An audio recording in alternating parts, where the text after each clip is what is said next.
بسم اللہ الرحمن الرحیم۔ شروع کرتا ہوں اللہ کے نام سے جو بے انتہا مہربان نہایت رحم کرنے والے ہیں۔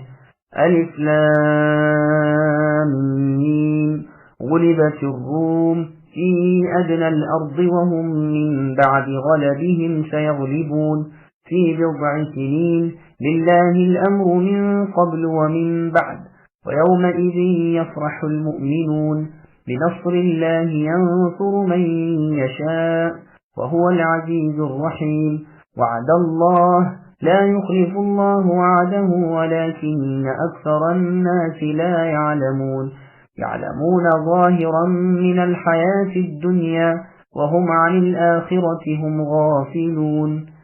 الف لام میم۔ رومی مغلوب ہو گئے ہیں نزدیک کی زمین پر، اور وہ اپنے مغلوب ہونے کے بعد ان قریب غالب آ جائیں گے، چند سال میں ہی۔ اس سے پہلے اور اس کے بعد بھی اختیار اللہ تعالیٰ ہی کا ہے۔ اس روز مسلمان شادمان ہوں گے اللہ کی مدد سے، وہ جس کی چاہتے ہیں مدد کرتے ہیں۔ اصل غالب اور مہربان اللہ ہی تو ہے۔ اللہ تعالیٰ کا وعدہ ہے، اللہ تعالیٰ اپنے وعدے کے خلاف نہیں کرتے، لیکن اکثر لوگ نہیں جانتے۔ وہ تو صرف دنیا کی زندگی کے ظاہر کو ہی جانتے ہیں اور آخرت سے تو بالکل ہی بے خبر ہیں۔ سامعین بناتوں کی تفصیل سماعت کیجیے۔ رومیوں کے غالب آنے کی عظیم پیشن گوئی۔ یہ آیتیں اس وقت نازل ہوئیں جبکہ نیشابور کا شاہ فارس بلاد شام اور جزیرے کے آس پاس کے شہروں پر غالب آ گیا، اور ملک روم کا بادشاہ ہرقل تنگ آ کر قسطنطنیہ میں محصور ہو گیا۔ مدتوں محاصرہ رہا، آخر پاسا پلٹا اور ہرقل کی فتح ہو گئی۔ مفصل بیان آگے آ رہا ہے۔ مسند احمد میں ہے کہ ابن عباس رضی اللہ عنہما سے اس آیت کے بارے میں مروی ہے کہ رومیوں کو شکست پر شکست ہوئی اور مشرکین نے اس پر بہت خوشیاں منائی، اس لیے کہ جیسے یہ بت پرست تھے ایسے ہی اہل فارس بھی ان سے ملتے جلتے تھے، اور مسلمانوں کی چاہت تھی کہ رومی غالب آئیں، اس لیے کہ کم از کم وہ اہل کتاب تو تھے۔ ابو بکر صدیق رضی اللہ عنہ نے جب یہ ذکر رسول اللہ صلی اللہ علیہ وسلم سے کیا تو رسول اللہ نے فرمایا رومی ان قریب پھر غالب آ جائیں گے۔ صدیق اکبر رضی اللہ عنہ نے مشرکین کو جب یہ خبر پہنچائی تو انہوں نے کہا آؤ کچھ شرط کرو اور مدت مقرر کر لو، اگر رومی اس مدت میں غالب نہ آئیں تو تم ہمیں اتنا اتنا دینا، اور تم سچے نکلے تو ہم تمہیں اتنا اتنا دیں گے۔ 5 سال کی مدت مقرر ہوئی، وہ مدت پوری ہو گئی اور رومی غالب نہ آئے تو ابو بکر رضی اللہ عنہ نے خدمت نبوی صلی اللہ علیہ وسلم میں یہ خبر پہنچائی۔ رسول اللہ نے فرمایا تم نے 10 سال کی مدت کیوں نہ مقرر کی؟ سعید بن جبیر رحمہ اللہ کہتے ہیں کہ قرآن میں مدت کے لیے لفظ بضع استعمال ہوا ہے اور 10 سے کم پر اطلاق اس کا کیا جاتا ہے، چنانچہ یہی ہوا بھی کہ 10 سال کے اندر اندر رومی پھر غالب آ گئے۔ اسی کا بیان اس آیت میں ہے۔ سفیان ثوری رحمہ اللہ فرماتے ہیں بدر کی لڑائی کے بعد رومی بھی فارسیوں پر غالب آ گئے۔ چنانچہ صحیح بخاری میں ہے کہ عبداللہ رضی اللہ عنہ کا فرمان ہے کہ 5 چیزیں گزر چکی ہیں، دخان اور لزام اور بخشا اور شق قمر کا معجزہ اور رومیوں کا غالب آنا۔ اور روایت میں ہے کہ ابو بکر رضی اللہ عنہ کی شرط 60 سال کی تھی۔ رسول اللہ صلی اللہ علیہ وسلم نے ان سے پوچھا کہ بضع کے کیا معنی تم میں ہوتے ہیں؟ جواب دیا کہ 10 سے کم۔ فرمایا پھر جاؤ مدت 2 سال بڑھا دو۔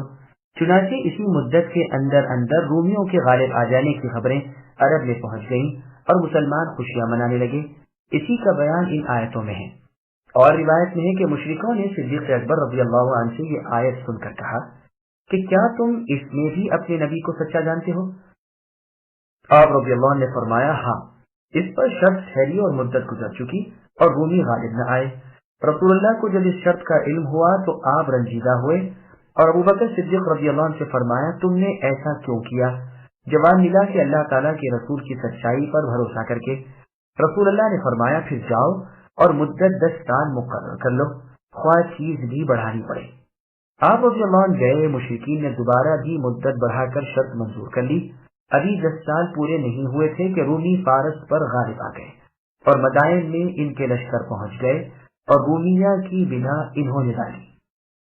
صدیق رضی اللہ عنہ نے قریش سے شرط کا مان لیا اور نبی صلی اللہ علیہ وسلم کے پاس آئے۔ رسول اللہ نے فرمایا اسے صدقہ کر دو، اور روایت نہیں کہ واقعہ ایسی شرط باندھنے کے حرام ہونے سے پہلے کا ہے۔ اس میں ہے کہ مدت 6 سال مقرر ہوئی تھی۔ اس میں یہ بھی ہے کہ جب یہ پیش گوئی پوری ہوئی اور رومی غالب ہوئے تو بہت سے مشرکین ایمان لے آئے، جیسا کہ سنن ترمذی میں ہے۔ ایک بہت ہی عجیب و غریب قصہ امام سنید بن داؤد نے اپنی تفسیر میں یہ وارد کیا ہے کہ عکرمہ رحمہ اللہ فرماتے ہیں، فارس میں ایک عورت تھی جس کے بچے زبردست پہلوان یا بادشاہی ہوتے تھے۔ کسریٰ نے ایک مرتبہ اسے بلوایا اور اس سے کہا کہ میں رومیوں پر ایک لشکر بھیجنا چاہتا ہوں اور تیری اولاد میں سے کسی کو اس لشکر کا سردار بنانا چاہتا ہوں، اب تم مشورہ دو کہ کسے سردار بناؤ۔ اس نے کہا، سنو، میرا فلاں لڑکا ہرمز تو لومڑی سے زیادہ مکار اور شکرے سے زیادہ ہوشیار ہے، دوسرا لڑکا فرخان تیر جیسا ہے، تیسرا لڑکا شہر براز سب سے زیادہ حلیم و طبع ہے، اب تم جسے چاہو سرداری دے دو۔ بادشاہ نے سوچ سمجھ کر شہر براز کو سردار بنا دیا۔ یہ لشکروں کو لے کر چلا، رومیوں سے لڑا بھیڑا اور ان پر غالب آیا، ان کے لشکر کاٹ ڈالے، ان کے شہر اجاڑ دیے، ان کے باغات برباد کر دیے، اس سرسبز و شاداب ملک کو ویران و غارت کر دیا۔ اور ازراعات اور بصرہ میں جو عرب کی حدود سے ملتے ہیں ایک زبردست معرکہ ہوا اور وہاں فارسی رومیوں پر غالب آ گئے، جس سے قریش خوشیاں منانے لگے اور مسلمان ناخوش ہوئے۔ کفار قریش مسلمانوں کو تانے دینے لگے کہ دیکھو تم وہ نصرانی اہل کتاب ہو اور ہم فارسی ان پڑھ ہیں، ہمارے والے تمہارے والوں پر غالب آ گئے، اسی طرح ہم بھی تم پر غالب آئیں گے، اور اگر لڑائی ہوئی تو ہم بتلا دیں گے کہ تم ان اہل کتاب کی طرح ہمارے ہاتھوں شکست اٹھاؤ گے۔ اس پر قرآن کی آیتیں اتری۔ ابو بکر صدیق رضی اللہ عنہ ان آیتوں کو سن کر مشرکین کے پاس آئے اور فرمانے لگے، اپنی اس فتح پر نہ اتراؤ، یہ عنقریب شکست سے بدل جائے گی اور ہمارے بھائی اہل کتاب تمہارے بھائیوں پر غالب آئیں گے، یعنی اہل فارس پر۔ اس بات کا یقین کر لو، اس لیے کہ یہ میری بات نہیں بلکہ ہمارے نبی محمد صلی اللہ علیہ وسلم کی یہ پیش گوئی ہے۔ یہ سن کر ابی بن خلف کھڑا ہو کر کہنے لگا کہ اے ابو فطیل، تم جھوٹ کہتے ہو۔ آپ رضی اللہ نے فرمایا، اے اللہ کے دشمن، تو جھوٹا ہے۔ اس نے کہا، اچھا، میں 10 اونٹنیوں کی شرط باندھتا ہوں، اگر 3 سال تک رومی فارسیوں پر غالب آ گئے تو میں تمہیں 10 اونٹنیاں دوں گا، ورنہ تم مجھے دینا۔ صدیق اکبر رضی اللہ عنہ نے شرط قبول کر لی۔ پھر رسول اللہ صلی اللہ علیہ وسلم سے آ کر اس کا ذکر کیا تو رسول اللہ نے فرمایا کہ میں نے تم سے 3 سال کا نہیں کہا تھا، بضع کا لفظ قرآن میں ہے اور وہ 3 سے 9 تک بولا جاتا ہے، جاؤ اونٹنیاں بھی بڑھا دو اور مدت بھی بڑھا دو۔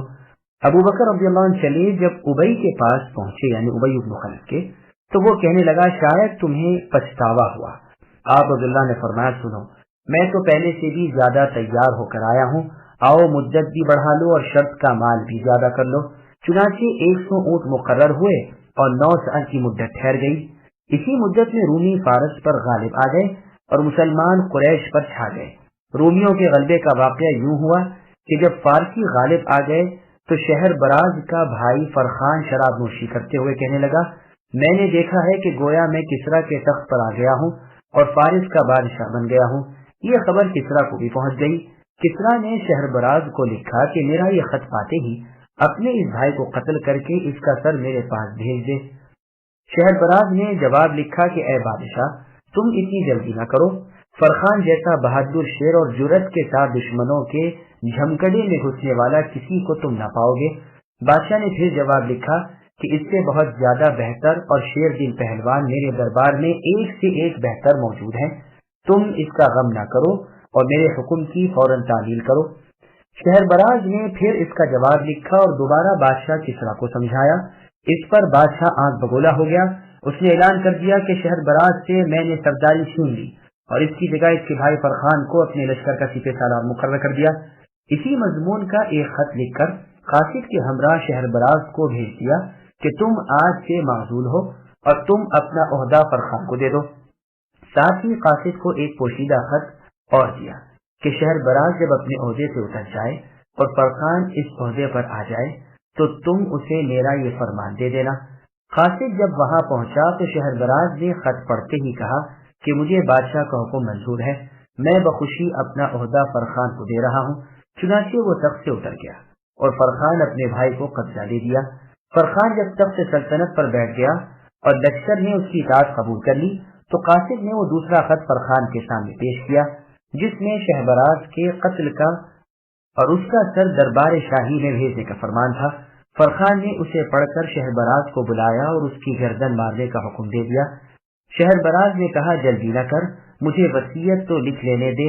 اس نے اسے منظور کر لیا تو شہربراز نے اپنا دفتر منگوایا اور اسی میں سے وہ کاغذات جو شاہ کسریٰ نے فرخان کے قتل کے لیے اسے لکھے تھے وہ سب نکالے اور فرخان کے سامنے پیش کیے اور کہا دیکھ، اتنے سوال و جواب میرے اور بادشاہ کے درمیان تیرے بارے میں ہوئے، لیکن میں نے اپنی عقل مندی سے کام لیا اور عجلت نہ کی۔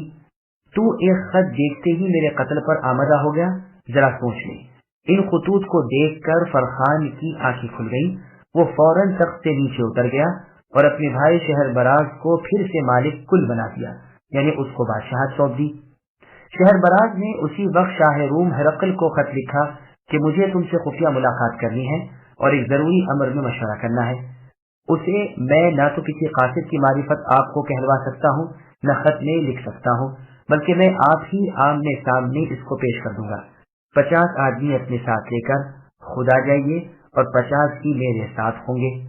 قیصر کو جب یہ پیغام پہنچا تو وہ اس سے ملاقات کے لیے چل پڑا، لیکن احتیاطاً اپنے ساتھ 5000 سوار لے لیے اور آگے آگے جاسوسوں کو بھیج دیا کہ اگر کوئی ترکیب ہو یا کوئی مکر ہو تو کھل جائے۔ جاسوسوں نے آ کر خبر دی کہ کوئی بات نہیں ہے، شہربراز تنہا اپنے ساتھ صرف 50 سواروں کو لے کر آیا ہے، اس کے ساتھ کوئی اور نہیں۔ چنانچہ قیصر نے بھی مطمئن ہو کر اپنے سواروں کو لوٹا دیا اور اپنے ساتھ صرف 50 آدمی رکھ لیے۔ جو جگہ ملاقات کی مقرر ہوئی تھی وہاں پہنچ گئے۔ وہاں ایک ریشمی قبہ تھا، اس میں جا کر دونوں تنہا بیٹھ گئے۔ 50 آدمی الگ چھوڑ دیے گئے، دونوں وہاں بے ہتھیار تھے، صرف چھریاں پاس تھیں اور دونوں کی طرف سے ایک ترجمان ساتھ تھا۔ خیمے میں پہنچ کر شہربراز نے کہا اے شاہ روم، بات یہ ہے کہ تمہارے ملک کو ویران کرنے والے اور تمہارے لشکروں کو شکست دینے والے ہم دونوں بھائی ہیں۔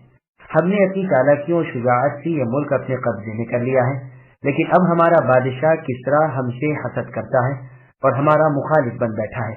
مجھے اس نے میرے بھائی کو قتل کر دینے کا فرمان بھیجا، میں نے فرمان کو نہ مانا تو اس نے چالاکی کر کے میرے بھائی کو میرے قتل کا حکم بھیجا۔ اس لیے ہم دونوں نے اب یہ طے کر لیا ہے کہ ہم آپ کے لشکر میں آ جائیں اور کسریٰ کے لشکروں سے آپ کے ساتھ ہو کر لڑیں۔ قیصر نے یہ بات بڑی خوشی سے منظور کر لی۔ پھر ان دونوں میں آپس میں اشاروں کنایوں سے باتیں ہوئیں، جن کا مطلب یہ تھا کہ یہ دونوں ترجمان قتل کر دیے جائیں۔ ایسا نہ ہو کہ یہ راز ان کی وجہ سے کھل جائے، کیونکہ جہاں دو کے سوا تیسرے کے کان میں کوئی بات پہنچی تو وہ پھیل جاتی ہے۔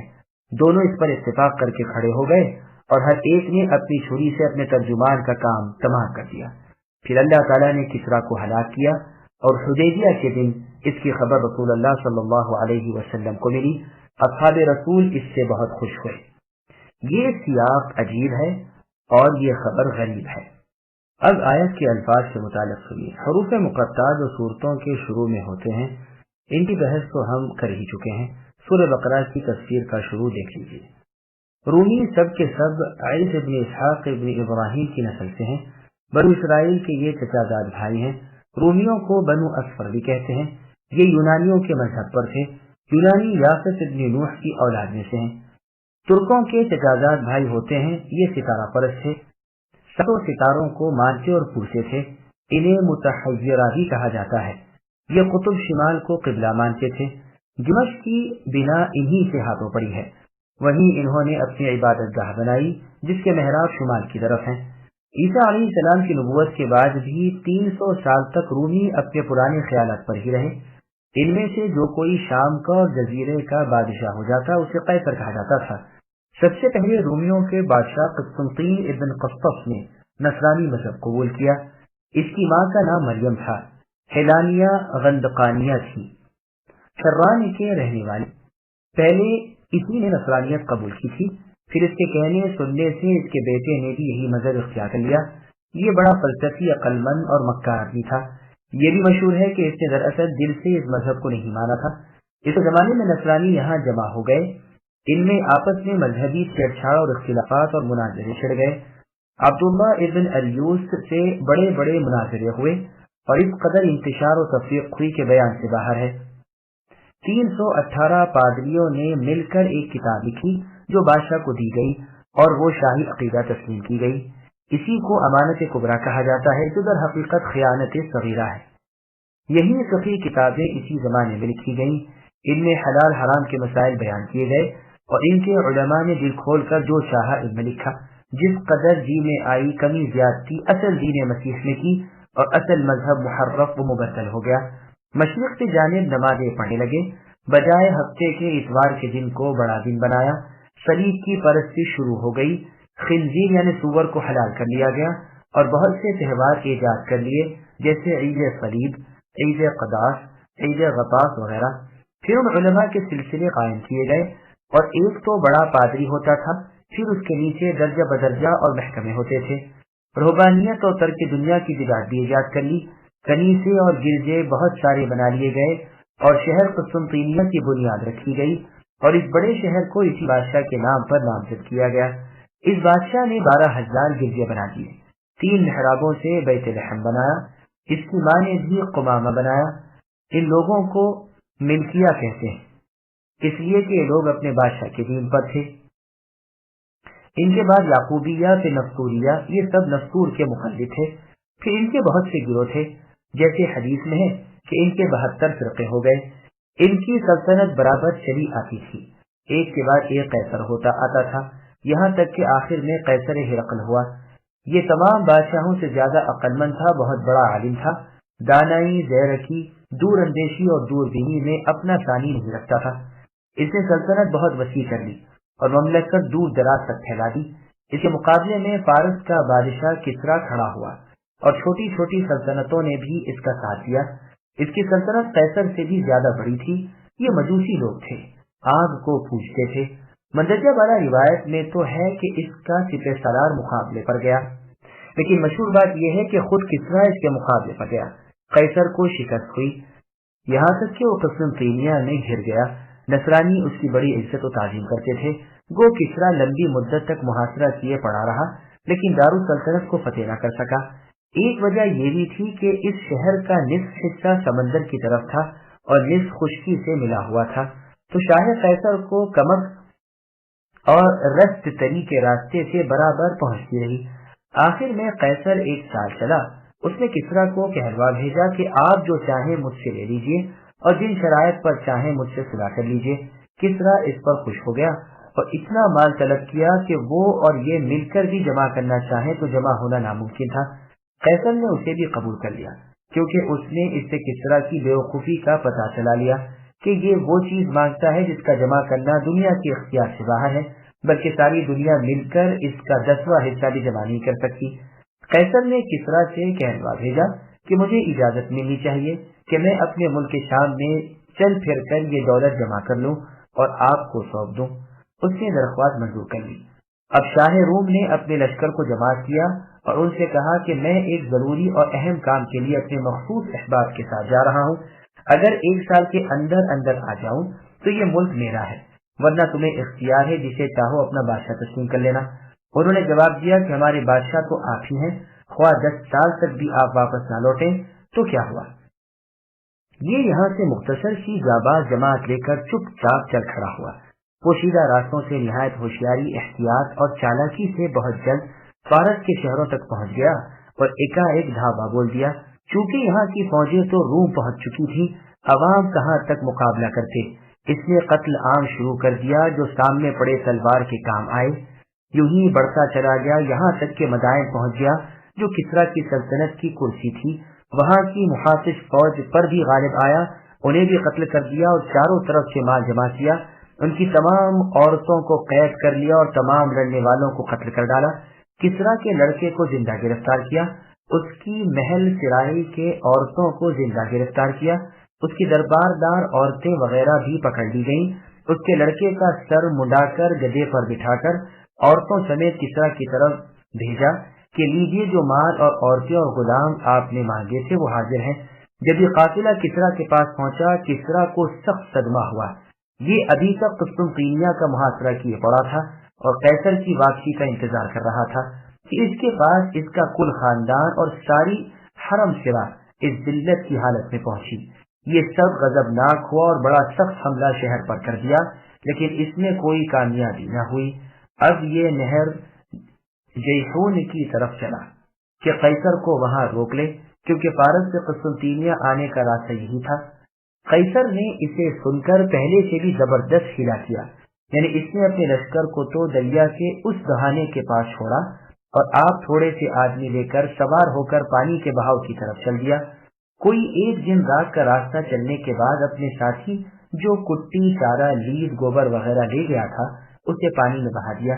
یہ چیزیں پانی میں بہتی ہوئی کسریٰ کے لشکر کے پاس سے گزری تو وہ سمجھ گئے کہ قیصر یہاں سے گزر گیا، یہ اس لشکر کے جانوروں کے آثار ہیں۔ اب قیصر واپس اپنے لشکر میں پہنچ گیا، ادھر کسریٰ اس کی تلاش میں آگے کو چل دیا۔ قیصر اپنے لشکروں سمیت جیحون کا دہانہ عبور کر کے راستہ بدل کر قسطنطنیہ پہنچ گیا۔ جس دن یہ اپنے دارالسلطنت سے پہنچا، نصرانیوں میں بڑی خوشیاں منائی گئیں۔ کسریٰ کو جب یہ اطلاع ہوئی تو اس کا عجب حال ہوا کہ نہ پائے رفتن نہ جائے ماندن، نہ تو روم ہی فتح ہوا اور نہ فارس ہی رہا۔ حیرت میں گیا اور رومی غالب آ گئے۔ فارس کی عورتیں اور وہاں کے مال ان کے قبضے میں آئے۔ یہ کل امور 9 سال میں ہوئے اور رومیوں نے اپنی کھوئی ہوئی سلطنت فارسیوں سے دوبارہ لے لی اور مغلوب ہو کر غالب آ گئے۔ ازرعات اور بصرہ کے معرکے میں اہل فارس غالب آ گئے تھے اور یہ ملک شام کا وہ حصہ تھا جو حجاز سے ملتا تھا۔ یہ بھی قول ہے کہ یہ ہزیمت جزیرے میں ہوئی تھی جو رومیوں کی سرحد کا مقام ہے اور فارس سے ملتا ہے، واللہ اعلم۔ پھر 9 سال کے اندر اندر رومی فارسیوں پر غالب آ گئے۔ قرآن کریم میں لفظ بدعن کا ہے اور اس کا اطلاق بھی 9 تک ہوتا ہے، اور یہی تفسیر اس لفظ کی ترمذی اور ابن جریر والی حدیث میں ہے کہ رسول اللہ صلی اللہ علیہ وسلم نے صدیق اکبر رضی اللہ عنہ سے فرمایا کہ تمہیں احتیاطاً 10 سال تک رکھنے چاہیے تھے، کیونکہ بضع کے لفظ کا اطلاق 3 سے لے کر 9 تک ہوتا ہے، جیسا کہ سنن ترمذی میں ہے۔ اس کے بعد قبلو اور بعدو پر پیش اضافت کی ہٹا دینے کی وجہ سے ہے، یعنی اس سے پہلے اور اس کے بعد اللہ تعالیٰ کا ہی حکم ہے۔ اس دن جب کہ روم فارس پر غالب آ جائیں گے، مسلمان خوشیاں منائیں گے۔ اکثر علماء کا قول ہے کہ بدر کی لڑائی کے دن رومی فارسیوں پر غالب آ گئے۔ ابن عباس رضی اللہ عنہما، سدی ثوری اور ابو سعید رحمہم اللہ یہی فرماتے ہیں۔ ایک گروہ کا خیال ہے کہ یہ غلبہ حدیبیہ کے ساتھ ہوا تھا۔ اکرمہ، زہری اور قتادہ رحمہم اللہ وغیرہ کا یہی قول ہے۔ بعضوں نے اس کی توجیہ یہ بیان کی ہے کہ قیصر روم نے نظر مانی تھی کہ اگر اللہ تعالیٰ اسے فارس پر غالب کریں گے تو وہ اللہ کے شکریہ میں پا پیادہ بیت المقدس تک جائے گا۔ چنانچہ اس نے نظر پوری کی اور بیت المقدس پہنچا۔ یہ یہی تھا جو اس کے پاس رسول اکرم صلی اللہ علیہ وسلم کا نام مبارک پہنچا، جو آپ نے دحیہ کلبی رضی اللہ عنہ کی معرفت بصرہ کے گورنر کو بھیجا تھا۔ اس نے ہرقل کو پہنچایا۔ ہرقل نے نام نبی صلی اللہ علیہ وسلم پاتے ہی شام میں جو حجازی عرب تھے انہیں اپنے پاس بلوایا۔ ان میں ابو سفیان صخر ابن حرب اموی بھی تھے جو ابھی مسلمان نہ ہوئے تھے، مشرک تھے، اور دوسرے بھی قریش کے ذی عزت بڑے بڑے لوگ تھے۔ ہرقل نے ان سب کو اپنے سامنے بٹھا کر پوچھا کہ تم میں سے اس کا یعنی نبی صلی اللہ علیہ وسلم محمد کا قریبی رشتہ دار کون ہے جس نے نبوت کا دعویٰ کیا ہے؟ ابو سفیان نے کہا میں ہوں۔ بادشاہ نے انہیں آگے بٹھا لیا اور ان کے ساتھیوں کو ان کے پیچھے بٹھا دیا اور ان سے کہا کہ دیکھو میں اس شخص سے یعنی ابو سفیان سے چند سوالات کروں گا، اگر یہ کسی بات کا غلط جواب دے تو تم اسے جھٹلا دینا۔ ابو سفیان کا قول ہے کہ اگر مجھے اس بات کا ڈر نہ ہوتا کہ اگر میں جھوٹ بولوں گا تو یہ لوگ اسے ظاہر کر دیں گے اور پھر اس جھوٹ کو میری طرف نسبت کریں گے تو میں یقیناً جھوٹ بولتا۔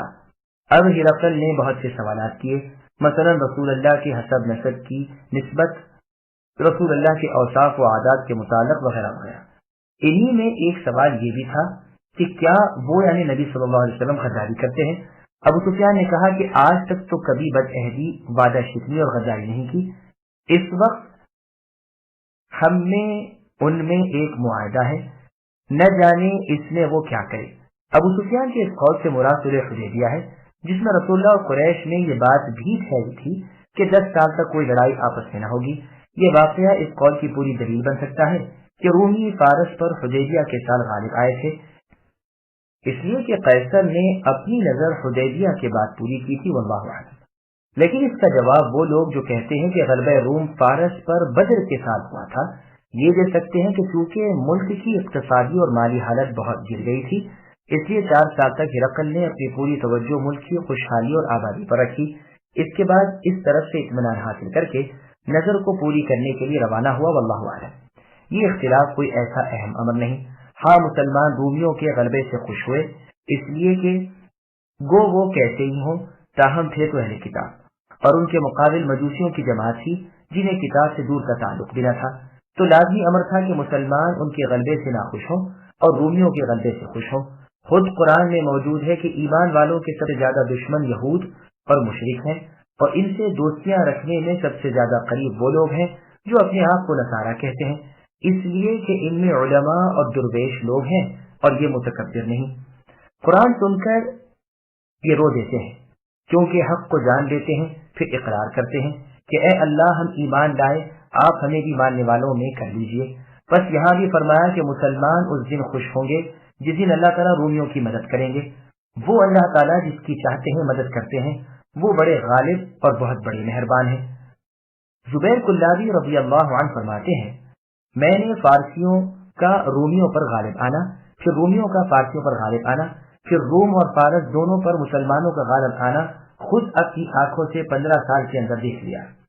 آخر آیت میں فرمایا اللہ تعالیٰ اپنے دشمنوں سے بدلے اور انتقام لینے پر قادر اور اپنے دوستوں نیکوکاروں کی خطاؤں لفظوں سے درگزر فرمانے والے ہیں۔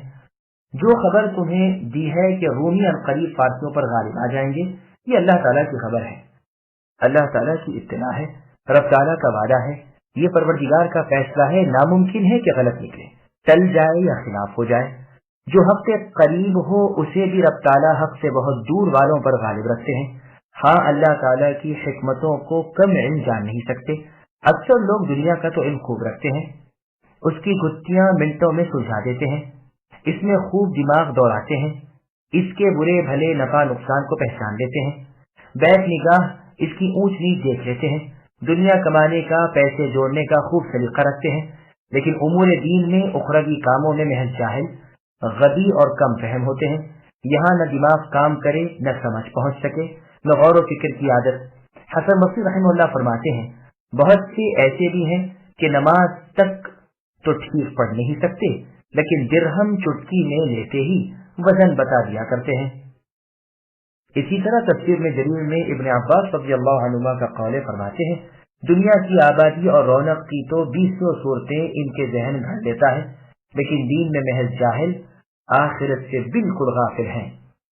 أَوَلَمْ يَتَفَكَّرُوا فِي أَنفُسِهِمْ مَا خَلَقَ اللَّهُ السَّمَاوَاتِ وَالْأَرْضَ وَمَا بَيْنَهُمَا إِلَّا بِالْحَقِّ وَأَجَلٍ مُّسَمًّى وَإِنَّ كَثِيرًا مِّنَ النَّاسِ بِلِقَاءِ رَبِّهِمْ لَكَافِرُونَ أَوَلَمْ يَسِيرُوا فِي الْأَرْضِ فَيَنظُرُوا كَيْفَ كَانَ عَاقِبَةُ الَّذِينَ مِن قَبْلِهِمْ كانوا أشد منهم قوة وأثاروا الأرض وعمروها أكثر مما عمروها وجاءتهم رسلهم بالبينات فما كان الله ليظلمهم ولكن كانوا أنفسهم يظلمون ثم كان عاقبة الذين أساءوا السوء أن كذبوا بآيات الله وكانوا بها يستهزئون۔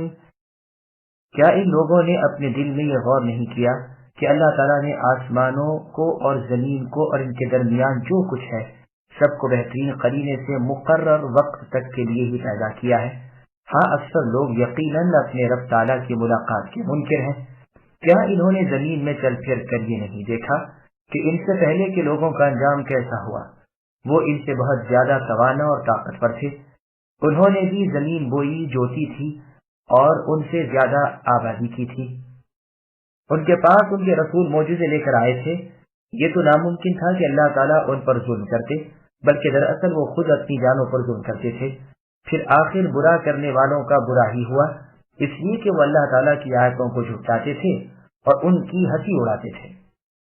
سامعین اب آیتوں کی تفسیر سماعت کیجیے۔ اللہ کی نشانیوں میں غور و فکر کرو۔ چونکہ کائنات کا ذرہ ذرہ حق جل وعلا کی قدرت کا نشان ہے اور اللہ کی توحید اور ربوبیت پر دلالت کرنے والا ہے، اس لیے ارشاد ہوتا ہے کہ موجودات میں غور و فکر کیا کرو اور اللہ تعالیٰ کی قدرت کی نشانیوں سے اللہ کے مالک ہونے کو پہچانو اور اللہ کی قدر و تعظیم کرو۔ کبھی عالم علوی کو دیکھو، کبھی عالم سفلی پر نظر ڈالو، کبھی اور مخلوقات کی پیدائش کو سوچو اور سمجھو کہ یہ چیزیں عبث اور بیکار پیدا نہیں کی گئیں، بلکہ رب تعالیٰ نے انہیں کارآمد اور نشان قدرت بنایا ہے۔ ہر ایک کا ایک وقت مقرر ہے، یعنی قیامت کا دن، جسے اکثر لوگ نہیں۔ اس کے بعد نبیوں کی صداقت کو اس طرح ظاہر فرماتے ہیں کہ دیکھ لو ان کے مخالفین کا کس قدر عبرتناک انجام ہوا، اور ان کے ماننے والوں کو کس طرح دونوں جہاں کی عزت ملی۔ تم چل پھر کر اگلے واقعات معلوم کرو کہ گزشتہ امتیں جو تم سے زیادہ زور آور تھیں، تم سے زیادہ مال و زر والی تھیں، تم سے زیادہ کنبے قبیلے اور بیٹے پوتے والی تھیں، تم تو ان کے 10ویں حصے کو بھی نہیں پہنچے۔ وہ تم سے زیادہ عمر والے تھے، تم سے زیادہ آبادیاں انہوں نے کی، تم سے زیادہ کھیتیاں اور باغات ان کے تھے۔ باوجود اس کے جب ان کے پاس اس زمانے کے رسول آئے، انہوں نے دلیلیں اور معجزے دکھائے، اور پھر بھی اس زمانے کے ان بد نصیبوں نے ان کی نہ مانی اور اپنے خیالات میں مستغرق رہے اور سیاہ کاریوں میں مشغول رہے، تو بالآخر عذاب رب تعالیٰ ان پر برس پڑے۔ اس وقت کوئی نہ تھا جو انہیں بچا سکے یا کسی عذاب کو ان پر سے ہٹا سکے۔ اللہ تعالیٰ کی ذات اس سے پاک ہے کہ وہ اپنے بندوں پر ظلم کرے۔ یہ عذاب تو ان کے اپنے کرتوتوں کا وبال تھا۔ اللہ تعالیٰ کی آیتوں کو یہ جھٹلاتے تھے، رب تعالیٰ کی باتوں کا مذاق یہ اڑاتے تھے۔ جیسے اور آیت میں ہے، اللہ نے فرمایا، جس کا ترجمہ ہے کہ ان کی بے ایمانی کی وجہ سے ہم نے ان کے دلوں کو ان کی نگاہوں کو پھیر دیا اور انہیں ان کی سرکشی میں ہی حیران چھوڑ دیا ہے۔ اور آیت میں اللہ نے فرمایا، جس کا ترجمہ ہے کہ ان کی کجی کی وجہ سے اللہ تعالیٰ نے ان کے دل بھی ٹیڑھے کر دیے۔ اور آیت میں ہے اللہ نے فرمایا، جس کا ترجمہ ہے کہ اگر اب بھی منہ موڑیں تو سمجھ لیجیے کہ اللہ تعالیٰ ان کے بعض گناہوں پر ان کی پکڑ کرنے کا ارادہ کر چکے ہیں۔ اسی بنا پر السوء منصوب ہوگا اشاء کا مفعول ہو کر، اور یہ بھی ایک قول ہے کہ سوء یہاں پر اس طرح واقع ہے کہ برائی ان کا انجام ہوئی، اس لیے کہ وہ آیات ربانی کے جھٹلانے والے اور ان کا مذاق اڑانے والے تھے، تو اس معنی کی روح سے یہ لفظ منصوب ہوگا کانا کی خبر ہو کر۔ امام ابن جریر رحمہ اللہ نے یہی توجہ بیان کی ہے، اور ابن عباس رضی اللہ عنہما اور قتادہ رحمہ اللہ سے بھی یہی نقل کیا گیا۔ ضحاک رحمہ اللہ بھی یہی فرماتے ہیں، اور ظاہر بھی یہی ہے، کیونکہ اس کے بعد وَكَانُوا بِهَا يَسْتَهْزِئُونَ ہے۔ اللہ يبدأ الخلق ثم يعيده ثم إليه ترجعون ويوم تقوم الساعة يبلس المجرمون ولم يكن لهم من شركائهم شفعاء وكانوا بشركائهم كافرين ويوم تقوم الساعة يومئذ يتفرقون فأما الذين آمنوا وعملوا الصالحات فهم في روضة يحبرون وأما الذين كفروا وكذبوا بآياتنا ولقاء الآخرة فأولئك في العذاب محضرون فسبحان الله حين تمسون وحين تصبحون وله الحمد في السماوات والأرض وعشيا وحين تظهرون يخرج الحي من الميت ويخرج الميت من الحي ويحيي الأرض بعد موتها وكذلك تخرجون۔ اور اللہ تعالیٰ ہی مخلوق کی ابتدا کرتے ہیں، وہی اسے دوبارہ پیدا کریں گے، پھر تم سب اللہ ہی کی طرف لوٹائے جاؤ گے۔ جس دن قیامت قائم ہوگی تو گنہگاروں کی امیدیں ٹوٹ جائیں گی، ان کے تمام تر شریکوں میں سے ایک بھی ان کا سفارش قائم ہوگی۔ اس دن جماعتیں الگ الگ ہو جائیں گی، جو ایمان لا کر نیک اعمال کرتے رہے وہ تو جنت میں خوش و خرم کر دیے جائیں گے، اور جنہوں نے کفر کیا تھا اور ہماری آیتوں کو اور آخرت کی ملاقات کو جھوٹا ٹھہرایا تھا، وہ سب عذاب میں پکڑوا دیے جائیں گے۔ بس اللہ تعالیٰ کی تسبیح پڑھا کرو جب کہ تم شام کرو اور جب صبح کرو۔ تمام تعریفوں کے لائق آسمان و زمین میں صرف اللہ تعالیٰ ہی کی ذات ہے۔ تیسرے پہر کو اور ظہر کے وقت بھی اللہ کی پاکیزگی بیان کرو۔ وہی اللہ تعالیٰ زندے کو مردے سے اور مردے کو زندے سے نکالتے ہیں، اور وہی زمین کو اس کی موت کے بعد زندہ کرتے ہیں۔ اسی طرح اے انسانوں تم بھی نکالے جاؤ گے۔ سامعین آیاتوں کی تفسیر سماعت کیجیے۔ روز قیامت اعمال کے مطابق فیصلے ہوں گے۔ فرمان باری تعالیٰ ہے کہ سب سے پہلے مخلوقات کو اللہ تعالیٰ ہی نے بنایا ہے، اور جس طرح وہ اس کے پیدا کرنے پر اس وقت قادر تھے، اب فنا کر کے پھر سے دوبارہ پیدا کرنے پر بھی وہ ایسا ہی بلکہ اس سے بھی زیادہ قادر ہے۔ تم سب قیامت کے دن اللہ ہی کے سامنے حاضر کیے جانے والے ہو، وہاں وہ ہر ایک کو اس کے اعمال کا بدلہ دیں گے۔ قیامت کے دن گنہگار نا امید، رسوا اور خاموش ہو جائیں گے۔ اللہ تعالیٰ کے سوا جن جن کی دنیا میں عبادت کرتے رہے، ان میں سے ایک بھی ان کی سفارش کے لیے کھڑا نہ ہوگا، اور جبکہ یہ ان کے پوری طرح محتاج ہوں گے وہ ان سے بالکل آنکھیں پھیر لیں گے اور خود ان کے معبودان باطل بھی ان سے یکسو ہو جائیں گے اور صاف کہہ دیں گے کہ ہم نے ان میں کوئی تعلق نہیں۔ قیامت قائم ہوتے ہی اس طرح الگ الگ ہو جائیں گے جس کے بعد ملاپ ہے ہی نہیں۔ نیک لوگ تو علیین میں پہنچا دیے جائیں گے اور بد لوگ سجین میں داخل کر دیے جائیں گے۔ وہ سب سے اعلیٰ بلندی پر ہوں گے، یہ سب سے زیادہ پستی میں ہوں گے۔ پھر اس آیت کی تفسیر ہوتی ہے کہ نیک نفس تو جنتوں میں ہنسی خوشی سے ہوں گے اور کفار جہنم میں جلتے بھونتے ہوں گے۔ اللہ تعالیٰ کی قدرت کی نشانیاں۔ اس رب تبارک و تعالیٰ کی کمال قدرت اور عظمت سلطنت پر دلالت اللہ کی تسبیح اور اللہ کی حمد سے ہے، جس کی طرف اللہ تعالیٰ اپنے بندوں کی رہبری کرتے ہیں اور اپنا پاک ہونا اور قابل حمد ہونا بھی بیان فرما رہے ہیں۔ شام کے وقت جبکہ رات اپنے اندھیروں کو لے کر آتی ہے اور صبح کے وقت جبکہ دن اپنی روشنیوں کو لے کر آتا ہے، اتنا بیان فرما کر اس کے بعد کا جملہ بیان فرمانے سے پہلے ہی یہ بھی ظاہر کر دیا کہ زمین و آسمان میں قابل حمد و ثنا اللہ ہی ہے، ان کی پیدائش خود اللہ کی بزرگی پر دلیل ہے۔ پھر صبح شام کے وقتوں کی تسبیح کا بیان جو پہلے گزرا تھا، اس کے ساتھ عشاء اور ظہر کا وقت ملا لیا جو پورے اندھیرے اور کامل اجالے کا وقت ہوتا ہے۔ بے شک تمام تر پاکیزگی اللہ ہی کے لائق ہے جو رات کے اندھیروں کو اور دن کے اجالوں کو پیدا کرنے والے ہیں، صبح کو ظاہر کرنے والے، رات کو سکون والی بنانے والے وہی ہیں۔ اس جیسی آیتیں اور بھی بہت سی ہیں۔ اللہ تعالیٰ نے سورہ شمس کی آیت نمبر 3 تا 4 میں فرمایا وَالنَّهَارِ إِذَا جَلَّاهَا وَاللَّيْلِ إِذَا يَغْشَاهَا، اور سورہ لیل کی آیت نمبر 1 اور 2 میں فرمایا وَاللَّيْلِ إِذَا يَغْشَا وَالنَّهَارِ إِذَا تَجَلَّا، اور سورہ ضحیٰ کی آیت نمبر 1 اور 2 میں فرمایا وَالضُّحَىٰ وَاللَّيْلِ إِذَا سَجَىٰ وغیرہ۔ پھر آگے اللہ نے فرمایا کہ موت و زیست کے خالق، مردوں سے زندوں کو اور زندوں سے مردوں کو نکالنے والے اللہ ہی ہیں۔ ہر چیز پر اور اس کی ضد پر اللہ ہی قادر ہے۔ دانے سے درخت، درخت سے دانے، مرغے سے انڈا، انڈے سے مرغ، نطفے سے انسان، انسان سے نطفہ، مؤمن سے کافر، کافر سے مؤمن، غرض ہر چیز اور اس کے مقابل کی چیز پر اللہ تعالیٰ کو پوری قدرت حاصل ہے۔ خشک زمین کو وہی تر کر دیتے ہیں، بنجر زمین سے وہی زراعت پیدا کرتے ہیں، جیسے سورہ یاسین میں فرمایا، جس کا ترجمہ ہے کہ خشک زمین کا تر و تازہ ہو کر طرح طرح کے اناج و پھل پیدا کرنا بھی اے انسانوں میری قدرت کا ایک کامل نشان ہے۔ اور آیت میں ہے جس کا ترجمہ ہے کہ تمہارے دیکھتے ہوئے اس زمین کو جس میں سے دھواں اٹھتا ہو 2 بوند سے تر کر کے میں لہلہا دیتا ہوں اور ہر قسم کی پیداوار سے اسے سرسبز کر دیتا ہوں۔ اور بھی بہت سی آیتوں میں اس مضمون کو کہیں مفصل کہیں مجمل بیان فرمایا۔ یہاں فرمایا اسی طرح تم سب بھی اے انسانوں مرنے کے بعد اپنی اپنی قبروں میں سے زندہ کر کے بروز قیامت کھڑے کر دیے جاؤ گے۔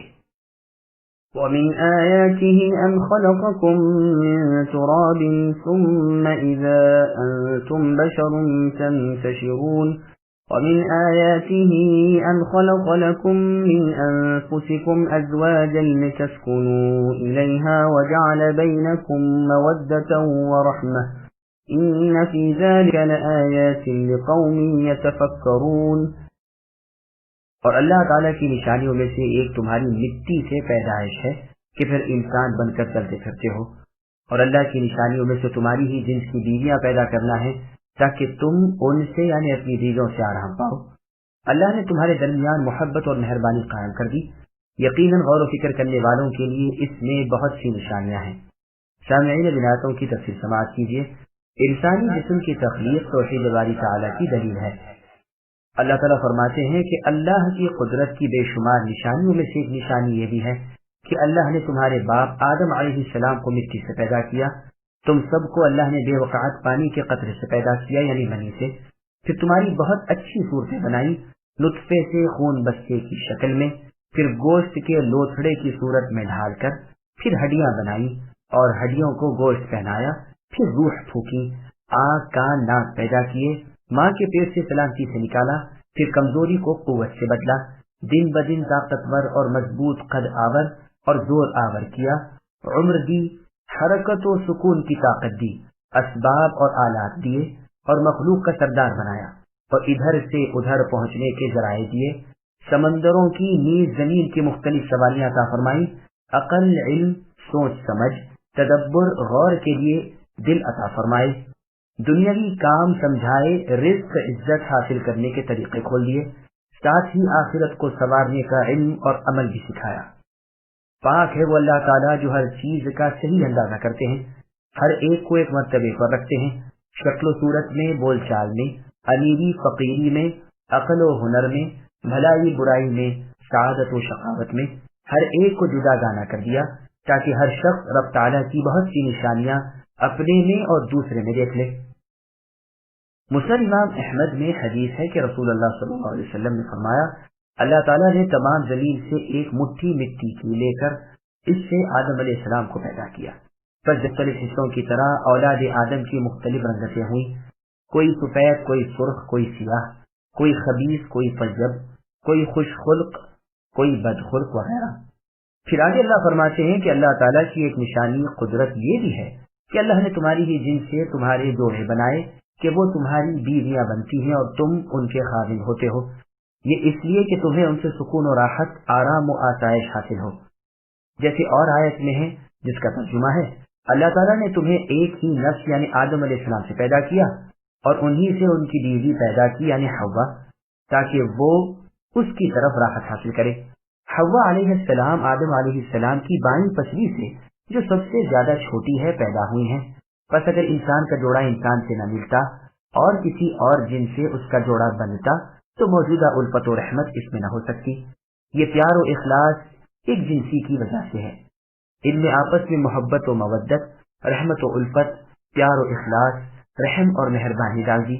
بس مرد یا تو محبت کی وجہ سے عورت کی خیر گیری کرتا ہے یا رحم کھا کر اس کا خیال رکھتا ہے، اس لیے کہ اس سے اولاد ہو چکی ہے، اس کی پرورش ان دونوں کے میل ملاپ پر موقوف ہے۔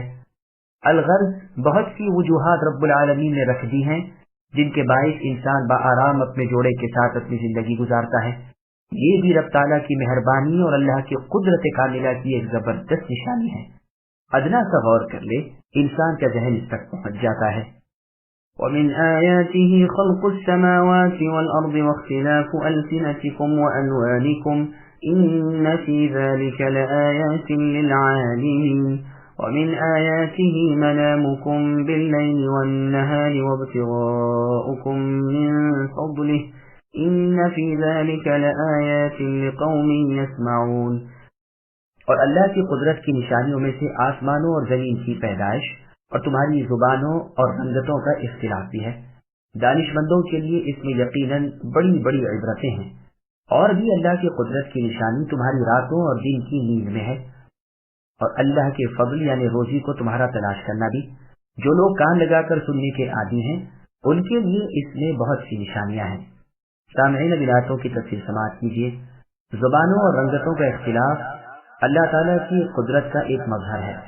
رب العالمین اپنی زبردست قدرت کی ایک نشانی اور بیان فرماتے ہیں کہ اللہ نے قدر بلند کشادہ آسمان کی پیدائش، اس میں ستاروں کا جڑاؤ، ان کی چمک دمک، ان میں سے بعض کا چلتا پھرتا ہونا، بعض کا ایک جا ثابت رہنا، زمین کو ایک ٹھوس شکل میں بنانا، اسے کثیف یعنی موٹی پیدا کرنا، اس میں پہاڑ، میدان، جنگل، دریا، سمندر، ٹیلے، پتھر، درخت وغیرہ جما دینا، خود تمہاری زبانوں میں رنگتوں میں اختلاف رکھنا، عرب کی زبان اور تاتاریوں کی اور کردوں کی اور رومیوں کی اور فرنگیوں کی اور تکرورنیوں کی اور بربر کی اور حبشیوں کی اور ہندیوں کی اور ایرانیوں کی اور مقالبہ کی اور آرمینیوں کی اور جزریوں کی اور رب جانے کتنی کتنی زبانیں زمین پر بنو آدم میں بولی جاتی ہیں۔ انسانی زبانوں کے اختلاف کے ساتھ ہی ان کی رنگتوں کا اختلاف بھی اللہ تعالیٰ کی شان کا مظہر ہے۔ خیال تو فرمائیے کہ لاکھوں آدمی جمع ہو جائیں، ایک کنبے قبیلے کے، ایک ملک، ایک زبان کے ہوں، لیکن ناممکن ہے کہ ہر ایک میں کوئی نہ کوئی اختلاف نہ ہو، حالانکہ اعضائے بدن کے اعتبار سے کلی موافقت ہے۔ سب کی 2 آنکھیں، 2 پلکیں، 1 ناک، 2 کان، 1 پیشانی، 1 منہ، 2 ہونٹ، 2 رخسار وغیرہ، لیکن تاہم ایک سے ایک علیحدہ ہے۔ کوئی نہ کوئی ہیئت، عادت، خصلت، کلام، بات چیت، طرز ادا ایسی ضروری ہوگی کہ جس میں ایک دوسرے کا امتیاز اور فرق ہو جائے۔ گو بات مرتبہ پوشیدہ سی اور ہلکی سی چیز ہی ہو، گو خوبصورتی اور بدصورتی میں کئی ایک یکساں نظر آئیں، لیکن جب غور کیا جائے تو ہر ایک کو دوسرے سے ممتاز کرنے والا کوئی نہ کوئی وصف ضرور نظر آ جائے گا۔ ہر جاننے والا اتنی بڑی طاقتوں اور قوتوں کے مالک کو پہچان سکتا ہے اور اس صنعت سے صانع کو جان سکتا ہے۔ نیند بھی اللہ تعالیٰ کی قدرت کی ایک نشانی ہے جس سے تھکان دور ہو جاتی ہے، راحت و سکون حاصل ہوتا ہے۔ اس کے لیے اللہ تعالیٰ نے رات بنا دی ہے، کام کاج کے لیے، دنیا حاصل کرنے کے لیے، کمائی دھندے کے لیے، تلاش معاش کے لیے اللہ تعالیٰ نے دن کو پیدا کر دیا جو رات کے بالکل خلاف ہے۔ یقیناً سننے سمجھنے والوں کے لیے یہ چیزیں نشان قدرت ہیں۔ ومن آياته يريكم البرق خوفا وطمعا وينزل من السماء ماء فيحيي به الأرض بعد موتها إن في ذلك لآيات لقوم يعقلون ومن آياته أن تقوم السماء والأرض بأمره ثم إذا دعاكم دعوة من الأرض إذا أنتم تخرجون وله من في السماوات والأرض كل له قانتون وهو الذي يبدأ الخلق ثم يعيده وهو أهون عليه وله المثل الأعلى في السماوات والأرض وهو العزيز الحكيم۔ اور اللہ کی نشانیوں میں سے ایک یہ بھی ہے کہ وہ تمہیں ڈرانے اور امید وار بنانے کے لیے بجلیاں دکھاتے ہیں اور آسمان سے بارش برساتے ہیں اور اس سے مردہ زمین کو زندہ کر دیتے ہیں۔ اس میں بھی عقل مندوں کے لیے بہت سی نشانیاں ہیں۔ اللہ تعالیٰ کی ایک نشانی یہ بھی ہے کہ آسمان و زمین اللہ ہی کے حکم سے قائم ہے۔ پھر جب وہ تمہیں آواز دیں گے، صرف ایک بار کی آواز کے ساتھ ہی تم سب زمین سے یعنی اپنی اپنی قبروں سے نکل آؤ گے۔ زمین و آسمان کی ہر چیز اللہ ہی کی ملکیت ہے اور ہر ایک اللہ کے فرمان کے ماتحت ہے۔ وہی تو ہے کہ جس نے شروع میں مخلوق کو پیدا کیا وہی پھر سے دوبارہ پیدا کریں گے، اور یہ تو اللہ تعالیٰ پر بہت ہی آسان ہے۔ اللہ ہی کی بہترین اور اعلیٰ صفت ہے آسمانوں میں اور زمین میں بھی، اور وہی ذی عزت غلبے والے باحکمت حکمت والے ہیں۔ سامعین روایتوں کی تفسیر سماعت کیجیے۔ آسمانی بجلی اللہ تعالیٰ کی عظمت کی دلیل ہے۔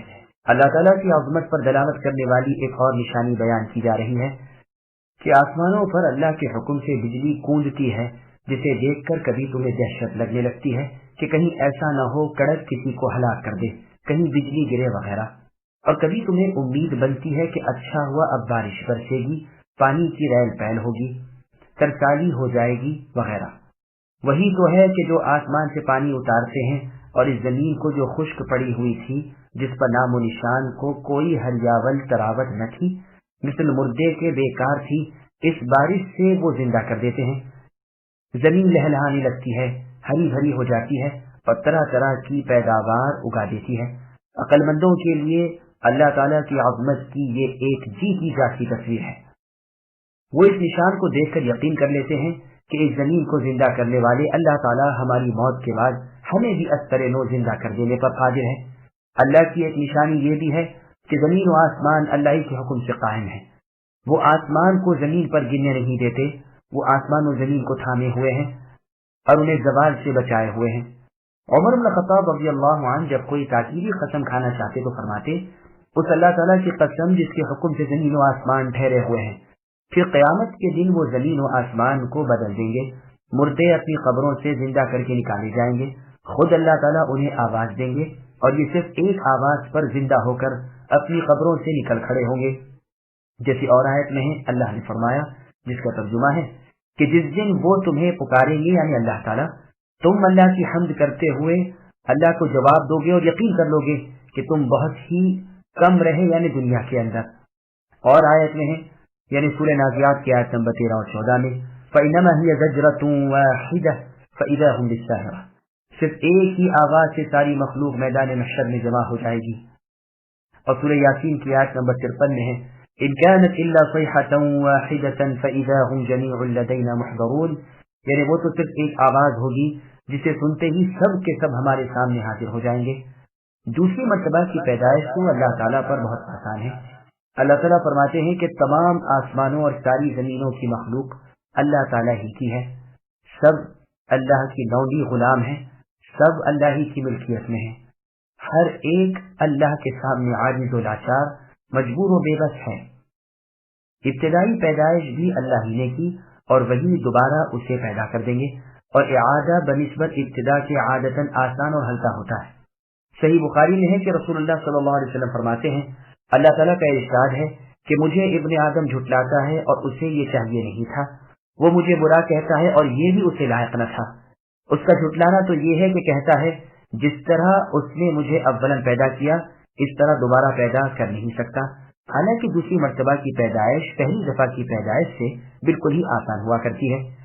اس کا مجھے برا کہنا یہ ہے کہ کہتا ہے اللہ تعالیٰ کی اولاد ہے، حالانکہ میں ایک اکیلا ہوں، بے نیاز ہوں، جس کی نہ اولاد نہ ماں باپ اور جس کا کوئی ہمسر اور برابر کا نہیں۔ الغرض دونوں پیدائشیں اس مالک اللہ تعالیٰ کی قدرت کی مظہر ہیں، نہ اللہ پر کوئی کام بھاری نہ بوجھل۔ یہ بھی ہو سکتا ہے کہ ہوا کی ضمیر کا مرجع خلق ہو، مسئلہ سے مراد یہاں اللہ کی توحید الوہیت اور توحید ربوبیت ہے، نہ کہ مثال، اس لیے کہ اللہ تعالیٰ کی ذات مثال سے پاک ہے۔ اللہ نے سورہ شعراء کی آیت نمبر 11 میں فرمایا لیس کمثلہ شیء، اللہ کے جیسی کوئی اور چیز ہی نہیں۔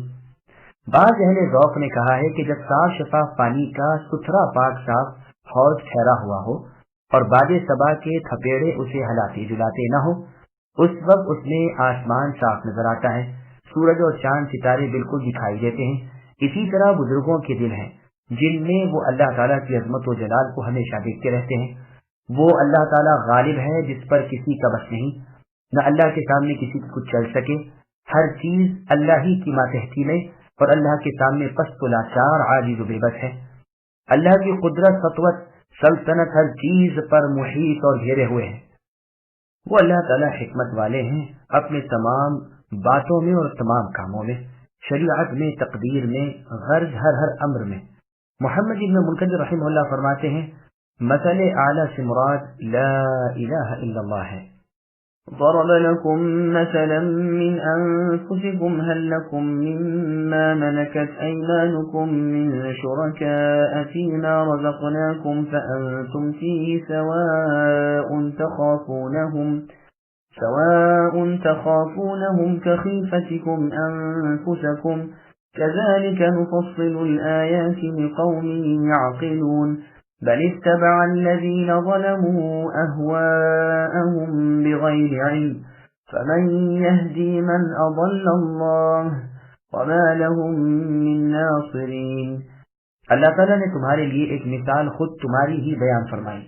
جو کچھ ہم نے تمہیں دے رکھا ہے، کیا اس میں تمہارے غلاموں میں سے بھی کوئی تمہارا شریک ہے کہ تم اور وہ اس میں برابر درجے کے ہو، اور تم ان کا ایسا خطرہ رکھتے ہو جیسا خود اپنوں کا؟ ہم عقل رکھنے والوں کے لیے اسی طرح کھول کھول کر بیان کر دیتے ہیں۔ اصل بات یہ ہے کہ یہ ظالم تو بے علم کے خواہش پرستی کر رہے ہیں۔ اسے کون راہ دکھائے جسے اللہ تعالیٰ راہ سے ہٹا دے؟ ان کا ایک بھی مددگار نہیں۔ سامعین ولایتوں کی تفصیل سماعت کیجیے۔ اللہ تعالیٰ شرک برداشت نہیں کرتے۔ مشرکین مکہ اپنے بزرگوں کو اللہ تعالیٰ کا شریک جانتے تھے، لیکن ساتھ ہی یہ بھی مانتے تھے کہ یہ سب اللہ تعالیٰ کے غلام اور اللہ کے ماتحت ہیں۔ چنانچہ وہ حج و عمرے کے موقع پر لبیک پکارتے ہیں، جیسا کہ صحیح مسلم میں ہے۔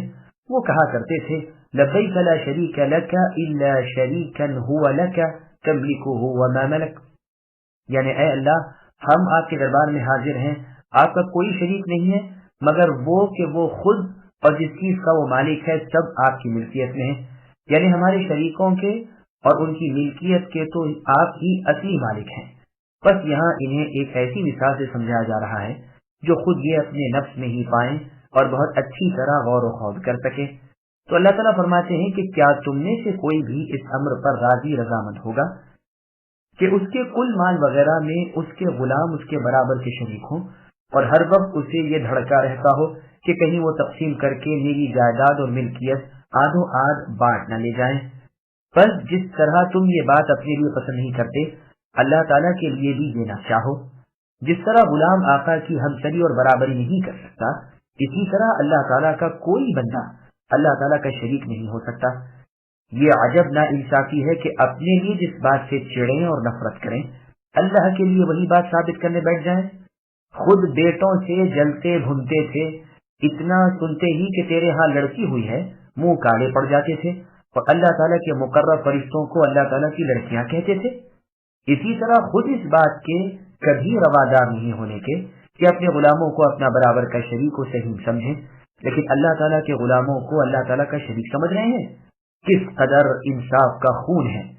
ابن عباس رضی اللہ عنہما سے مروی ہے کہ مشرک جو لبیک پکارتے تھے اور اس میں اللہ تعالیٰ کی لا شریکی کا اقرار کر کے پھر اللہ کی غلامی تلے دوسروں کو مان کر پھر انہیں اللہ کا شریک ٹھہراتے تھے، اس پر یہ آیت اتری ہے، اور اس میں بیان ہے کہ جب تم اپنے غلاموں کو اپنے برابر کا شریک ٹھہرانے سے عار رکھتے ہو تو اللہ تعالیٰ کے غلاموں کو اللہ تعالیٰ کا شریک کیوں ٹھہرا رہے ہو؟ یہ صاف بات بیان فرما کر اللہ تعالیٰ ارشاد فرماتے ہیں کہ ہم اسی طرح تفصیل اور دلائل غافلوں کے سامنے رکھ دیتے ہیں، پھر فرماتے ہیں اور بتلاتے ہیں کہ مشرکین کے شرک کی کوئی سند عقلی نقلی کوئی دلیل نہیں، صرف کرشمہ جہالت اور پیروی خواہش ہے۔ جبکہ راہ راست سے ہٹ گئے تو پھر انہیں بجز اللہ کی اور کوئی راہ راست پر نہیں لا سکتا۔ یہ وہ دوسروں کو اپنا کارساز اور مددگار مانتے ہوں، لیکن واقعہ یہ ہے کہ دشمنان رب کا دوست کوئی نہیں۔ کون ہے جو اللہ کی مرضی کے خلاف لفظ ہلا سکے؟ کون ہے جو اللہ پر مہربانی کرے جس پر اللہ تعالیٰ نہ مہربان ہو؟ اللہ کا چاہا ہوا ہوتا ہے اور جسے وہ نہ چاہے ہو نہیں سکتا۔ فَأَقِمْ وَجْهَكَ لِلدِّينِ حَنِيفًا فِطْرَةَ اللَّهِ الَّتِي فَطَرَ النَّاسَ عَلَيْهَا لَا تَبْدِيلَ لِخَلْقِ اللَّهِ ذَلِكَ الدِّينُ الْقَيِّمُ وَلَكِنَّ أَكْثَرَ النَّاسِ لَا يَعْلَمُونَ مُنِيبِينَ إِلَيْهِ وَاتَّقُوهُ وَأَقِيمُوا الصَّلَاةَ وَلَا تَكُونُوا مِنَ الْمُشْرِكِينَ مِنَ الَّذِينَ فَرَّقُوا دِينَهُمْ وَكَانُوا شِيَعًا كُلُّ حِزْبٍ بِمَا لَدَيْهِمْ فَرِحُونَ۔ بس آپ اے نبی یکسو ہو کر اپنا منہ دین کی طرف متوجہ کر دیں۔ اللہ تعالیٰ کی وہ فطرت جس پر اللہ نے لوگوں کو پیدا کیا ہے، اللہ تعالیٰ کے بنائے ہوئے کو بدلنا نہیں، یہی راست دین ہے، لیکن اکثر لوگ نہیں سمجھتے۔ اللہ تعالیٰ کی طرف رجوع ہو کر اللہ سے ڈرتے رہیے اور نماز کو قائم رکھیے اور مشرکین میں نہ مل جائیے۔ جن لوگوں نے اپنے دین کو ٹکڑے ٹکڑے کر دیا اور خود بھی گروہ گروہ ہو گئے، ہر گروہ اس چیز پر جو اس کے پاس ہے نازاں اور ترساں ہے۔ سامعین اب آیتوں کی تفسیر سماعت کیجیے۔ فطرت سے کیا مراد ہے؟ ملت ابراہیم حنیف پر جم جائیے، جس دین کو اللہ تعالیٰ نے آپ کے لیے مقرر کر دیا ہے اور جسے اے نبی صلی اللہ علیہ وسلم آپ کے ہاتھ پر اللہ تعالیٰ نے کمال کو پہنچا دیا ہے۔ رب تعالیٰ کی فطرت سلیمہ پر وہی قائم ہے جو اس دین اسلام کا پابند ہے۔ اسی پر یعنی توحید پر رب تعالیٰ نے تمام انسانوں کو بنایا ہے۔ روز ازل میں اسی کا سب سے اقرار لیا گیا تھا کہ کیا میں تم سب کا رب تعالیٰ نہیں ہوں؟ تو سب نے اقرار کیا کہ بے شک آپ ہی ہمارے رب تعالیٰ ہیں۔ وہ حدیث عنقریب انشاءاللہ بیان ہوں گی جن سے ثابت ہے کہ اللہ تعالیٰ نے اپنی جملہ مخلوق کو اپنے سچے دین اسلام پر پیدا کیا ہے۔ گوئے لوگ یہودیت، نصرانیت وغیرہ پر چلے گئے۔ فرمایا لا تبدیل لخلق اللہ، لوگوں اللہ تعالیٰ کی اس فطرت کو نہ بدلو، لوگوں کو اس راہ راست سے نہ ہٹاؤ۔ تو یہ خبر معنی میں امر کے ہوگی، جیسے اللہ کا فرمان سورہ آل عمران کی آیت نمبر 97 میں وَمَنْ دَخَلَهُ كَانَ آمِنًا میں یہ معنی نہایت عمدہ اور صحیح ہے۔ دوسرے معنی یہ بھی ہیں کہ اللہ تعالیٰ نے تمام مخلوق کو فطرت سلیمہ پر یعنی دین اسلام پر پیدا کیا۔ رب تعالیٰ کے اس دین میں کوئی تغیر تبدل نہیں۔ امام بخاری رحمہ اللہ نے یہی معنی کیے ہیں کہ یہاں خلق اللہ تعالیٰ سے مراد دین اور فطرت اسلام ہے۔ بخاری میں روایت ابو ہریرہ رضی اللہ عنہ فرمان رسول صلی اللہ علیہ وسلم ہے کہ ہر بچہ فطرت پر پیدا ہوتا ہے، پھر اس کے ماں باپ اسے یہودی، نصرانی اور مجوسی بنا دیتے ہیں، جیسے بکری کا صحیح سالم بچہ ہوتا ہے جس کا کان لوگ کتر دیتے ہیں۔ پھر رسول اللہ صلی اللہ علیہ وسلم نے یہ آیت تلاوت کی، یعنی سورہ روم کی آیت نمبر 30، جس میں اللہ نے فرمایا فطرت اللہ التي فطر الناس عليها لا تبديل لخلق الله ذلك الدين القيم۔ مسند احمد میں بروایت ابن عباس رضی اللہ عنہما مروی ہے کہ رسول اللہ صلی اللہ علیہ وسلم سے مشرکوں کی اولاد کے بارے میں سوال کیا گیا تو آپ نے فرمایا کہ جب انہیں اللہ تعالیٰ نے پیدا کیا تو وہ خوب جانتے تھے کہ وہ کیا اعمال کرنے والے ہیں۔ مسند احمد میں عباس رضی اللہ عنہ سے مروی ہے کہ ایک زمانے میں میں کہتا تھا مسلمانوں کی اولاد مسلمانوں کے ساتھ ہے اور مشرکوں کی مشرکوں کے ساتھ ہے، یہاں تک کہ فلاں شخص نے فلاں سے روایت کر کے مجھے سنایا کہ جب رسول اللہ سے مشرکوں کے بچوں کے بارے میں سوال ہوا تو رسول اللہ صلی اللہ علیہ وسلم نے فرمایا اللہ تعالیٰ خوب عالم ہے اس چیز سے جو وہ کرتے۔ اس حدیث کو سن کر میں نے اپنا فتویٰ چھوڑ دیا۔ عیاض بن حمار رضی اللہ عنہ سے مسند احمد وغیرہ میں حدیث ہے کہ رسول اکرم صلی اللہ علیہ وسلم نے خطبے میں فرمایا کہ مجھے اللہ عز و جل نے حکم دیا کہ جو اللہ نے آج مجھے سکھایا ہے اور اس سے تم جاہل ہو وہ میں تمہیں سکھا دوں۔ فرمایا ہے کہ جو میں نے اپنے بندوں کو دیا ہے میں نے ان کے لیے حلال کیا ہے، میں نے اپنے سب بندوں کو ایک طرفہ خالص دین والا بنایا ہے، ان کے پاس شیطان پہنچتا ہے اور انہیں دین سے گمراہ کرتا ہے اور حلال کو ان پر حرام کرتا ہے اور انہیں میرے ساتھ شریک کرنے کو کہتا ہے جس کی کوئی دلیل نہیں۔ اللہ تعالیٰ نے زمین والوں کی طرف نگاہ ڈالی اور عرب عجم کو سب کو ناپسند فرمایا سوائے چند اہل کتاب کے کچھ لوگ کے۔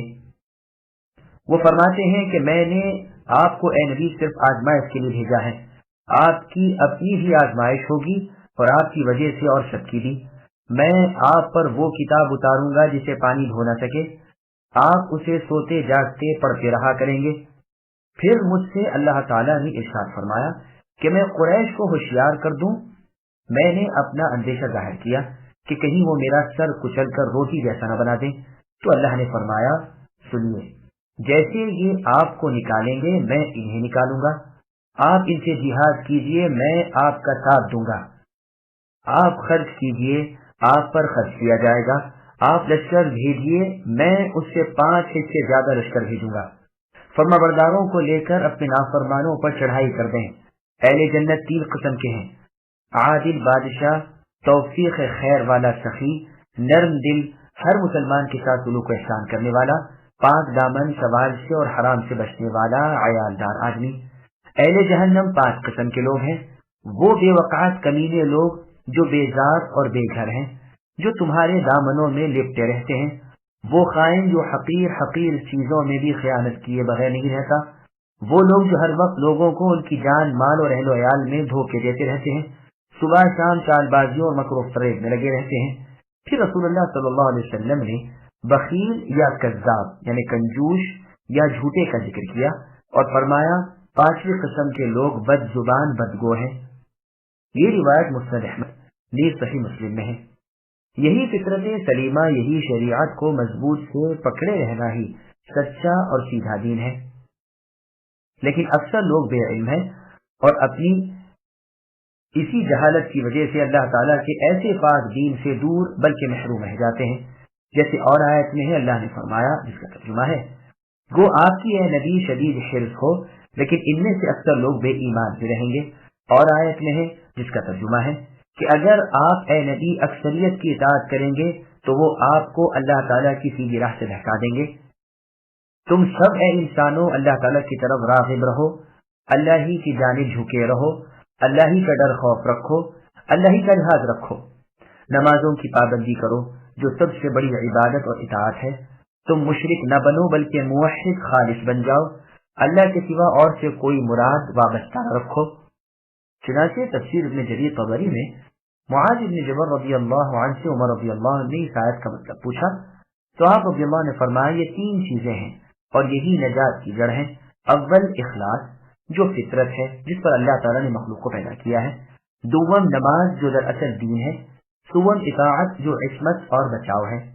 عمر رضی اللہ عنہ نے فرمایا آپ نے سچ کہا ہے، تمہیں مشرکوں میں نہ ملنا چاہیے، تمہیں ان کا ساتھ نہ دینا چاہیے اور نہ ان جیسا فعل کرنا چاہیے جنہوں نے دین ربانی کو بدل دیا، بعض باتوں کو مان لیا بعض سے انکار کر گئے۔ فرقو کی دوسری قراءت فارقو ہے، یعنی انہوں نے اپنے دین کو چھوڑ دیا، جیسے یہود و نصارہ، مجوس، بت پرست اور باقی باطل مذاہب و ادیان والے۔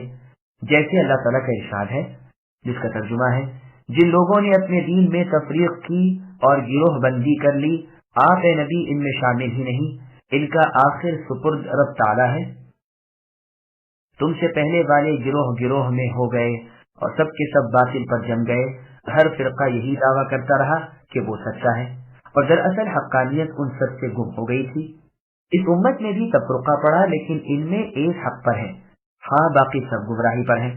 یہ حق والی جماعت اہل السنہ و جماعہ ہے، اہل الحدیث ہے، جو کتاب اللہ اور سنت رسول صلی اللہ علیہ وسلم کو مضبوط تھامنے والی ہے، جس پر اگلے زمانے کے صحابہ کرام رضی اللہ عنہم و تابعین اور ائمہ مسلمین رحمہم اللہ تھے، گزشتہ زمانے میں بھی اور اب بھی۔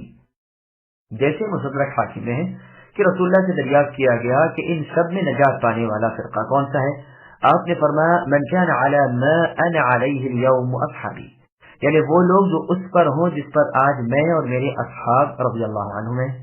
برادران غور فرمائیے کہ وہ چیز جس پر رسول اللہ صلی اللہ علیہ وسلم اور آپ کے اصحاب رضی اللہ عنہم آپ کے زمانے میں تھے، وہ وحی الہی یعنی قرآن اور حدیث کی تھی یا کسی ایمان کی تقریر؟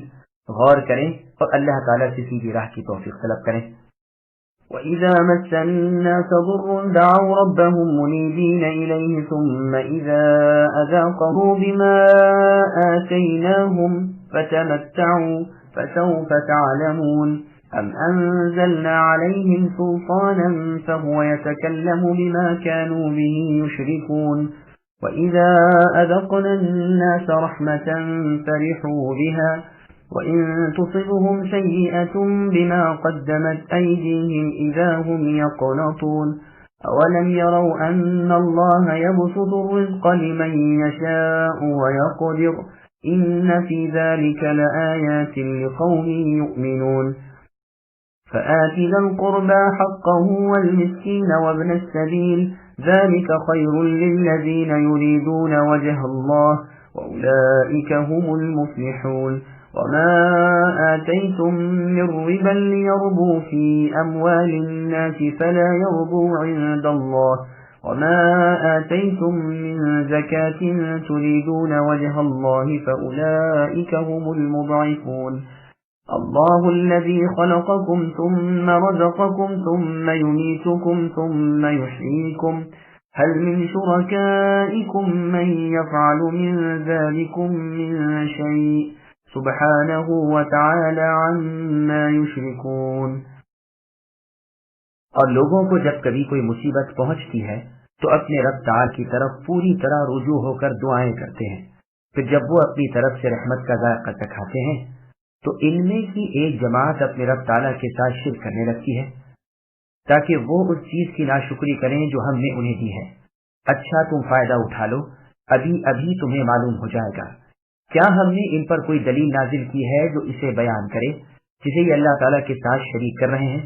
اور جب ہم لوگوں کو رحمت کا مزہ چکھاتے ہیں تو وہ خوب خوش ہو جاتے ہیں، اور اگر انہیں ان کے ہاتھوں کے کرتوت کی وجہ سے کوئی برائی پہنچے تو ایک دم وہ محض نا امید ہو جاتے ہیں۔ کیا انہوں نے یہ نہیں دیکھا کہ اللہ تعالیٰ جسے چاہیں کشادہ روزی دیتے ہیں اور تنگ بھی؟ اس میں بھی ان لوگوں کے لیے جو ایمان لاتے ہیں نشانیاں ہیں۔ قرابت دار کو، مسکین کو، مسافر کو، ہر ایک کو اس کا حق دیجیے، یہ ان کے لیے بہتر ہے جو اللہ تعالیٰ کا چہرہ دیکھنا چاہتے ہوں، ایسے ہی لوگ نجات پانے والے ہیں۔ تم جو بیاج پر دیتے ہو کہ لوگوں کے مال میں بڑھتا رہے، وہ اللہ تعالیٰ کے ہاں نہیں بڑھتا، اور جو کچھ صدقہ زکوٰۃ تم اللہ تعالیٰ کی رضا کی طلب کے لیے دو تو ایسے لوگ ہی ہیں اپنا دو چند کرنے والے۔ اللہ تعالیٰ وہ ہے جنہوں نے تمہیں پیدا کیا، پھر روزی دی، پھر مار ڈالیں گے، پھر زندہ کر دیں گے۔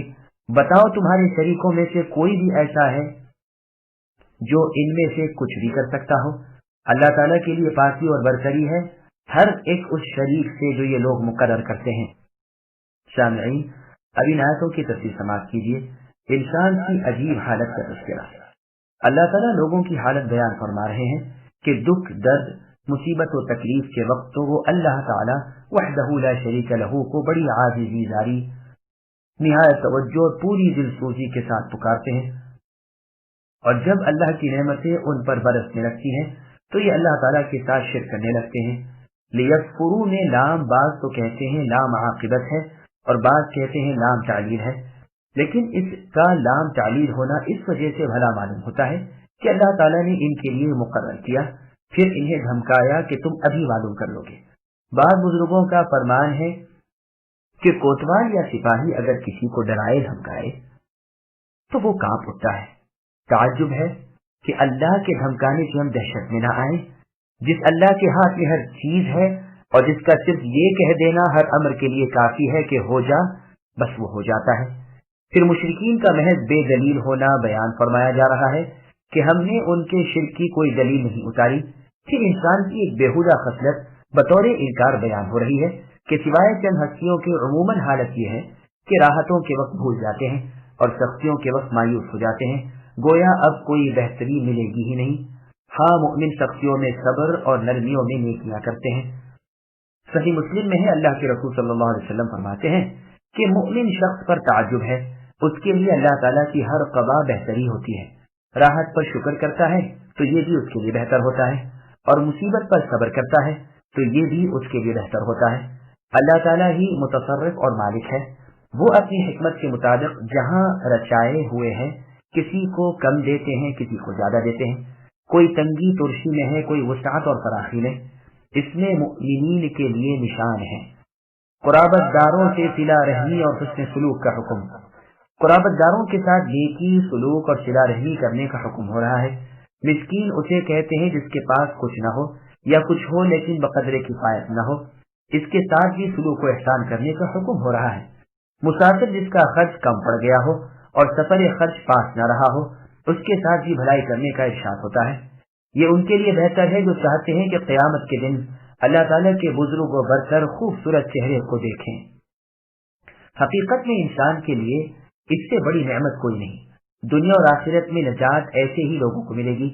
اس دوسری آیت کی تفسیر کو ابن عباس رضی اللہ عنہ، نیز مجاہد، ضحاک، قتادہ، اکرمہ، محمد بن کعب القرظی اور شعبی رحمہم اللہ سے یہ مرضی ہے کہ جو شخص کوئی عطیہ اس ارادے سے دے کہ لوگ اسے اس سے زیادہ دیں تو گو اس ارادے سے ہدیہ دینا ہے تو مباح، لیکن ثواب سے خالی ہے۔ یہ روایت تفسیر طبری کی ہے۔ اللہ تعالیٰ کے ہاں اس کا بدلہ کچھ نہیں، مگر اللہ تعالیٰ نے اپنے نبی صلی اللہ علیہ وسلم کو اس سے بھی روک دیا۔ اس معنی میں یہ حکم رسول اللہ کے لیے مخصوص ہوگا۔ اسی کے مشابہ سورہ مدثر کی آیت نمبر 6 ہے، وَلَا تَمْنُن تَسْتَكْثِرْ، یعنی زیادتی معاوضے کی نیت سے کسی کے ساتھ اے نبی احسان نہ کیا کیجیے۔ ابن عباس رضی اللہ عنہ سے مروی ہے کہ سود یعنی نفع کی دو صورتیں ہیں، ایک تو بیوپار تجارت میں بیاج، یہ تو حرام محض ہے، دوسرا سود یعنی زیادتی جس میں کوئی حرج نہیں، وہ کسی کو اس ارادے سے ہدیہ تحفہ دینا ہے کہ یہ مجھے اس سے زیادہ دے۔ پھر آپ نے یہ آیت پڑھ کر فرمایا کہ اللہ تعالیٰ کے پاس تو ثواب زکوٰۃ کے ادا کرنے کا ہے، زکوٰۃ دینے والوں کو بہت برکتیں ہوتی ہیں۔ چنانچہ صحیح بخاری نیز صحیح مسلم میں ہے، رسول اللہ صلی اللہ علیہ وسلم فرماتے ہیں کہ جو شخص ایک کھجور بھی صدقے میں دے لیکن ہو حلال طور سے حاصل کی ہوئی تو اسے اللہ تعالیٰ رحمان الرحیم اپنے دائیں ہاتھ میں لیتے ہیں اور اس طرح پالتے اور بڑھاتے ہیں جس طرح تم میں سے کوئی اپنے گھوڑے یا اونٹ کے بچے کی پرورش کرتا ہے، یہاں تک کہ وہی ایک کھجور احد پہاڑ سے بھی بڑی ہو جاتی ہے۔ اللہ تعالیٰ ہی خالق اور رازق ہے۔ انسان اپنی ماں کے پیٹ سے ننگا، بے علم، بے کان، بے آنکھ، بے طاقت نکلتا ہے، پھر اللہ تعالیٰ اسے سب چیزیں عطا فرماتے ہیں، مال بھی، ملکیت بھی، کمائی بھی، تجارت بھی، غرض بے شمار نعمت عطا فرماتے ہیں۔ دو صحابیوں کا بیان ہے جس کو امام احمد اور ابن ماجہ نے روایت کیا ہے کہ ہم رسول اللہ صلی اللہ علیہ وسلم کی خدمت میں حاضر ہوئے، اس وقت آپ کسی کام میں مشغول تھے، ہم نے بھی رسول اللہ کا ہاتھ بٹایا، رسول اللہ نے فرمایا دیکھو سر ہلنے لگے تب تک بھی روزی سے کوئی محروم نہیں رہتا، انسان ننگا بھوکا دنیا میں اپنی ماں کے پیٹ سے آتا ہے، ایک چھلکا بھی اس کے بدن پر نہیں ہوتا، پھر رب تعالیٰ ہی اسے روزیاں دیتے ہیں، وہ اس حیات کے بعد تمہیں مار ڈالیں گے، پھر قیامت کے دن زندہ کر دیں گے۔ اللہ تعالیٰ کے سوا تم جن جن کی عبادت کر رہے ہو ان میں سے ایک بھی ان باتوں میں سے کسی ایک پر قابو نہیں رکھتا، ان کاموں میں سے ایک بھی کوئی نہیں کر سکتا۔ اللہ سبحانہ و تعالیٰ ہی تنہا تنہا پیدا کرنے والے، روزی دینے والے اور موت و زندگی کے مالک ہیں، وہی قیامت کے دن تمام مخلوق کو زندہ کر دیں گے۔ اللہ کی مقدس، منزہ، معظم اور عزت و جلال والی ذات اس سے پاک ہے کہ کوئی اللہ کا شریک ہو، یا اللہ کے جیسا ہو، یا اللہ کے برابر ہو، یا اللہ کی کوئی اولاد ہو یا ماں باپ ہو۔ وہ اللہ اکیلے ہیں، ایک ہیں، بے نیاز ہیں، فرد ہیں، ماں باپ سے، اولاد سے اکثر پاک ہیں، اللہ کے برابر کا اور اللہ کے جیسا کوئی بھی نہیں۔ ظهر الفساد في البر والبحر بما كسبت أيدي الناس ليذيقهم بعض الذي عملوا لعلهم يرجعون قل سيروا في الأرض فانظروا كيف كان عاقبة الذين من قبل كان أكثرهم مشركين خشکی اور تری میں لوگوں کی بدعمالیوں کے باعث مصیبتیں آن پڑی، اس لیے کہ انہیں ان کے بعض کرتوتوں کا پھل اللہ تعالیٰ چکھا دے۔ بہت ممکن ہے کہ وہ بات آ جائیں، زمین میں چل پھر کر دیکھو تو صحیح کہ اگلوں کا انجام کیا ہوا جن میں اکثر لوگ مشرک تھے۔ سامعین، اب ان آیتوں کی تفصیل سماعت کیجیے۔ گناہوں کا انجام۔ ممکن ہے بر یعنی خشکی سے مراد میدان اور جنگل ہوں، اور بحر یعنی تری سے مراد شہر اور دیہات ہوں، ورنہ ظاہر ہے کہ بر کہتے ہیں خشکی کو اور بحر کہتے ہیں تری کو۔ خشکی کے فساد سے مراد بارش کا نہ ہونا، پیداوار کا نہ ہونا، قحط سالیوں کا آنا ہے۔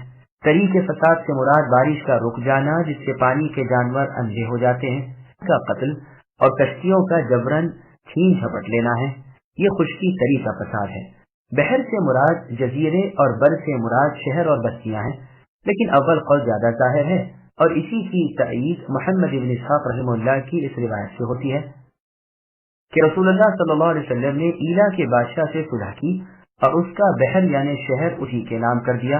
پھلوں کے اناج کا نقصان دراصل انسان کے گناہوں کی وجہ سے ہے۔ اللہ تعالیٰ کے نافرمان زمین کے بگاڑنے والے ہیں۔ آسمان و زمین کی اصلاح اللہ تعالیٰ کی عبادت و اطاعت سے ہے۔ یہ اس لیے کہ حد کے قائم ہونے سے مجرم گناہوں سے باز رہیں گے، اور جب گناہ نہ ہوں گے تو آسمانی اور زمینی برکتیں لوگوں کو حاصل ہوں گی۔ چنانچہ آخر زمانے میں جب عیسیٰ ابن مریم علیہ السلام اتریں گے اور اس پاک شریعت کے مطابق فیصلے کریں گے، یعنی شریعت محمدی صلی اللہ علیہ وسلم کے مطابق، مثلا سور کا قتل، صلیب یعنی کراس کی شکست، جزیہ یعنی ٹیکس کا ترک یعنی اسلام کی قبولیت یا جنگ۔ پھر جب عیسیٰ علیہ السلام کے زمانے میں دجال اور اس کے مرید ہلاک ہو جائیں گے، یاجوج ماجوج تباہ ہو جائیں گے، تو زمین سے کہا جائے گا کہ اپنی برکتیں لوٹا دے۔ اس دن ایک انار لوگوں کی ایک بڑی جماعت کو کافی ہوگا، اتنا بڑا ہوگا کہ اس کے چھلکے تلے یہ سب لوگ سایہ حاصل کر لیں۔ ایک اونٹنی کا دودھ ایک پورے قبیلے کو کفایت کرے گا۔ یہ ساری برکتیں صرف رسول صلی اللہ علیہ وسلم کی شریعت کے جاری کرنے کی وجہ سے ہوں گی۔ جو عدل و انصاف مطابق شرع بڑھے گا، دو خیر و برکت بڑھتی چلی جائے گی۔ اس کے برخلاف فاجر شخص کے بارے میں حدیث میں ہے، جس کو امام بخاری صحیح مسلم وغیرہ میں لائے ہیں، کہ اس کے مرنے پر بندے اور شہر اور درخت اور جانور سب راحت پا لیتے ہیں، یعنی کافر آدمی کے مر جانے پر۔ زید بن اسلم رحمہ اللہ سے مروی ہے کہ مراد فساد سے شرک ہے، لیکن یہ قول تأمل طلب ہے۔ پھر آگے اللہ فرماتے ہیں کہ مال اور پیداوار کی اور پھل اناج کی کمی بطور آزمائش کے اور بطور ان کے بعض اعمال کے بدلے کے ہیں، جیسے اللہ تعالیٰ نے سورہ اعراف کی آیت نمبر 168 میں فرمایا وَبَلَوْنَاهُمْ بِالْحَسَنَاتِ وَالسَّيِّئَاتِ لَعَلَّهُمْ يَرْجِعُونَ الآیہ، یعنی ہم نے انہیں بھلائیوں برائیوں میں مبتلا کیا تاکہ وہ لوٹ جائیں۔ تم زمین میں چل پھر کر آپ ہی دیکھ لو کہ تم سے پہلے جو مشرک تھے ان کے نتیجے کیا ہوئے۔ رسولوں کی نہ ماننے، اللہ تعالیٰ کے ساتھ کفر کرنے کا کیا کچھ وبال ان پر آیا، یہ دیکھو اور عبرت حاصل کرو۔ فَأَقِمْ وَجْهَكَ لِلدِّينِ الْقَيِّمِ مِنْ قَبْلِ أَنْ يَأْتِيَ يَوْمٌ لَا مَرَدَّ لَهُ مِنَ اللَّهِ يَوْمَئِذٍ يَصَّدَّعُونَ مَنْ كَفَرَ فَعَلَيْهِ كُفْرُهُ وَمَنْ عَمِلَ صَالِحًا فَلِأَنفُسِهِمْ يَمْهَدُونَ لِيَجْزِيَ الَّذِينَ آمَنُوا وَعَمِلُوا الصَّالِحَاتِ مِنْ فَضْلِهِ إِنَّهُ لَا يُحِبُّ الْكَافِرِينَ وَمِنْ آيَاتِهِ أَنْ يُرْسِلَ الرِّيَاحَ مُبَشِّرَاتٍ وَلِيُذِيقَكُم مِّن رَّحْمَتِهِ وَلِتَجْرِيَ الْفُلْكُ بِأَمْرِهِ وَلِتَبْتَغُوا مِن فَضْلِهِ وَلَعَلَّكُمْ تَشْكُرُونَ وَلَقَدْ أَرْسَلْنَا مِن قَبْلِكَ رُسُلًا إِلَىٰ قَوْمِهِمْ فَجَاءُوهُم بِالْبَيِّنَاتِ فَانتَقَمْنَا مِنَ الَّذِينَ أَجْرَمُوا وَكَانَ حَقًّا عَلَيْنَا نَصْرُ الْمُؤْمِنِينَ۔ پس آپ نبی اپنا رخ اس سچے اور سیدھے دین کی طرف ہی رکھیے قبل اس کے کہ وہ دن آ جائے جس کی باز گشت اللہ تعالیٰ کی طرف سے ہے ہی نہیں۔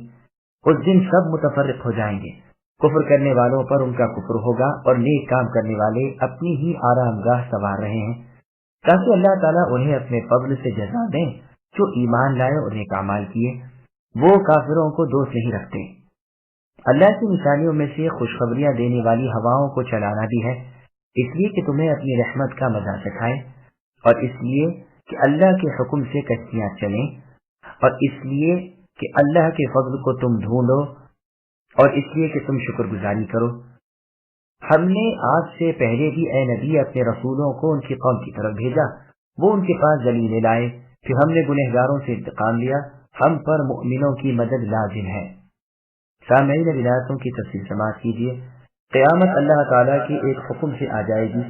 اللہ تعالیٰ اپنے بندوں کو دین پر جم جانے کی اور سستی سے اللہ تعالیٰ کی فرمانبرداری کرنے کی ہدایت کرتے ہیں اور فرماتے ہیں مضبوط دین کی طرف ہمہ متوجہ ہو جاؤ، اس سے پہلے کہ قیامت کا دن آ جائے جب اس کے آنے کا اللہ تعالیٰ کا حکم ہو چکے گا، پھر اس حکم کو یا اس آنے والی ساعت کو کوئی لوٹا نہیں سکتا۔ اس دن نیک بد علیحدہ علیحدہ ہو جائیں گے، ایک جماعت جنت میں، ایک جماعت بھڑکتی ہوئی آگ میں۔ کافر اپنے کفر کے بوجھ تلے دب رہے ہوں گے اور نیک اعمال لوگ اپنے کیے ہوئے بہترین آرام دہ ذخیرے پر خوش و خرم ہوں گے۔ رب تعالیٰ انہیں ان کی نیکیوں کا اجر بہت کچھ بڑھا چڑھا کر کئی گناہ کر کے دے رہے ہوں گے، ایک ایک نیکی 10 بلکہ 700 بلکہ اس سے بھی بہت زیادہ کر کے انہیں ملے گی۔ کفار کو اللہ تعالیٰ دوست نہیں رکھتے، لیکن تاہم ان پر بھی ظلم ہوگا۔ بارش اللہ تعالیٰ کی قدرت کی نشانی اور نعمت ہے۔ بارش کے آنے سے پہلے بھینی بھینی ہواؤں کا چلنا اور لوگوں کو بارش کی امید دلانا، اس کے بعد مینا برسانا یعنی بارش، تاکہ بستیاں آباد رہیں، جاندار رہیں، سمندروں میں، دریاؤں میں جہاز اور کشتیاں چلیں، کیونکہ کشتیوں کا چلنا بھی ہوا پر موقوف ہے۔ اب تم اپنی تجارت اور کمائی دھندے کے لیے ادھر سے ادھر اور ادھر سے ادھر جا آ سکو، بس تمہیں چاہیے کہ اللہ تعالیٰ کی بے شمار انگنت نعمتوں پر اللہ کا شکریہ ادا کرو۔ پھر اپنے نبی محمد صلی اللہ علیہ وسلم کو تسکین اور تسلی دینے کے لیے اللہ تعالیٰ فرماتے ہیں کہ اگر آپ کو لوگ جھٹلاتے ہیں تو آپ اسے کوئی انوکھی بات نہ سمجھیں، آپ سے پہلے کے رسولوں کو بھی ان کی امتوں نے ایسے ہی ٹیڑھے ترچھے فقرے سنائے ہیں، وہ بھی صاف روشن اور واضح دلیلیں، معجزے اور احکام لائے تھے۔ بالآخر جھٹلانے والے عذاب کے شکنجے میں کر دیے گئے اور مؤمنوں کو اس وقت ہر قسم کی برائی سے نجات ملی۔ اپنے فضل و کرم سے اللہ جل شانہ نے اپنے نفس کریم پر یہ بات لازم کر لی ہے کہ وہ اپنے با ایمان بندوں کو مدد دیں گے، جیسے سورہ انعام کی آیت نمبر 54 میں فرمایا كتب ربكم على نفسه الرحمة۔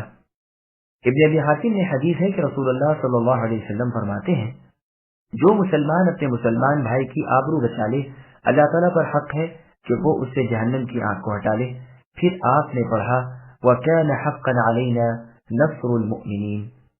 الله الذي يرسل الرياح فتثير سحابا فيبسطه في السماء كيف يشاء ويجعله كسفا فترى الودق يخرج من خلاله فإذا أصاب به من يشاء من عباده إذا هم يستبشرون وإن كانوا من قبل أن ينزل عليهم من قبله لمبلسين فانظر إلى آثار رحمة الله كيف يحيي الأرض بعد موتها إن ذلك لمحيي الموتى وهو على كل شيء قدير ولئن أرسلنا ريحا فرأوه مصفرا لظلوا من بعده يكفرون۔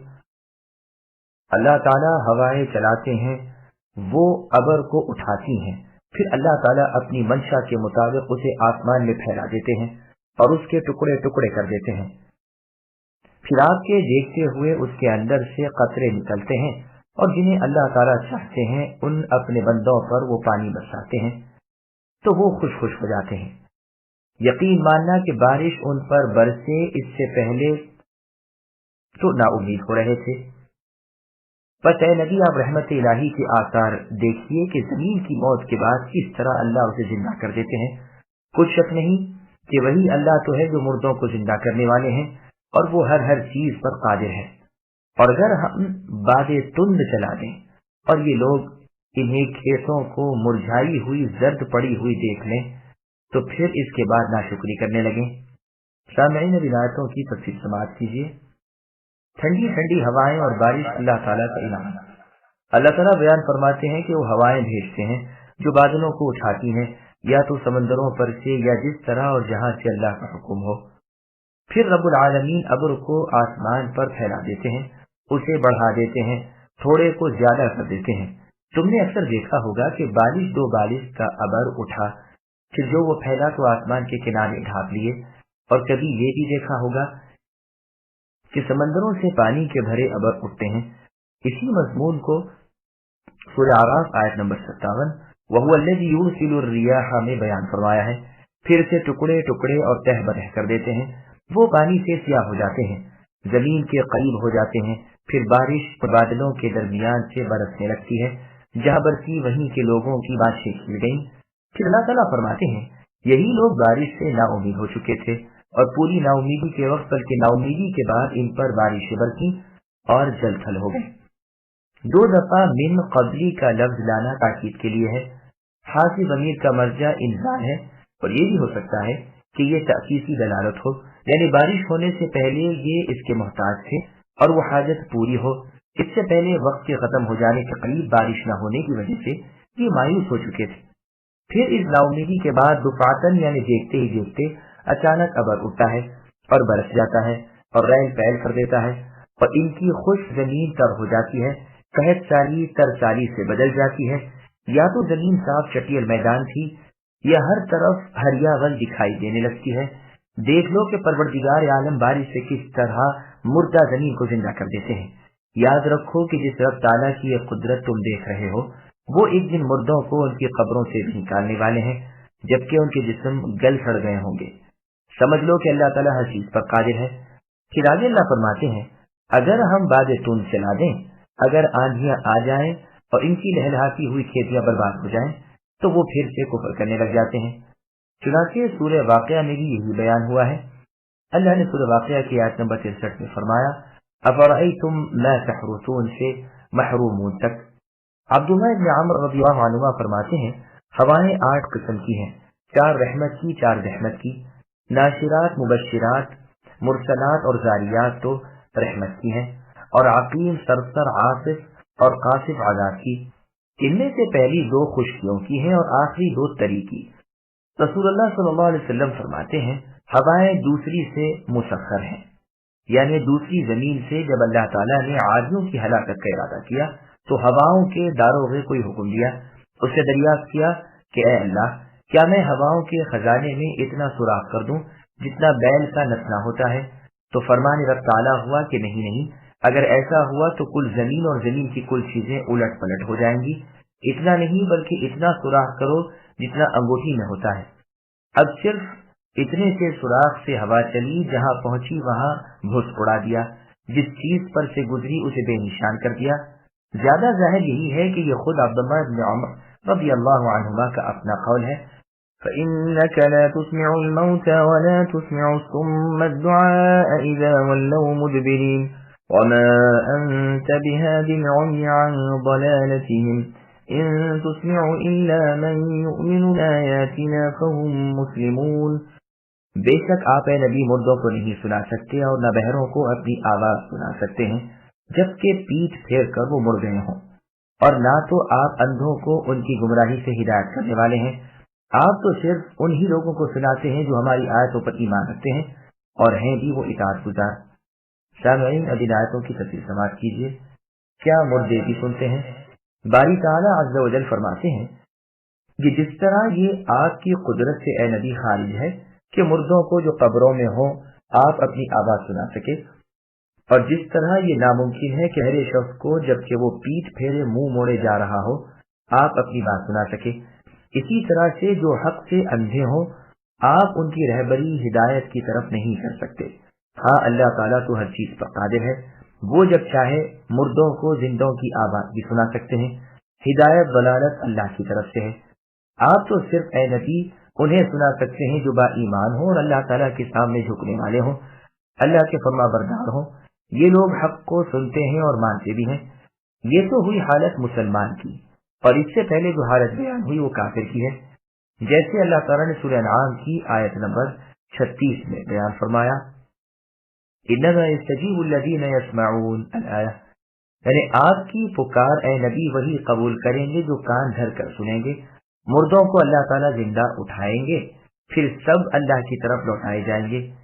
صحیح بخاری کی روایت میں ہے کہ رسول اللہ صلی اللہ علیہ وسلم ان مشرکین سے جو جنگ بدر میں مسلمانوں کے ہاتھوں قتل کیے گئے تھے اور بدر کی کھائیوں میں ان کی لاشیں پھینک دی گئی تھیں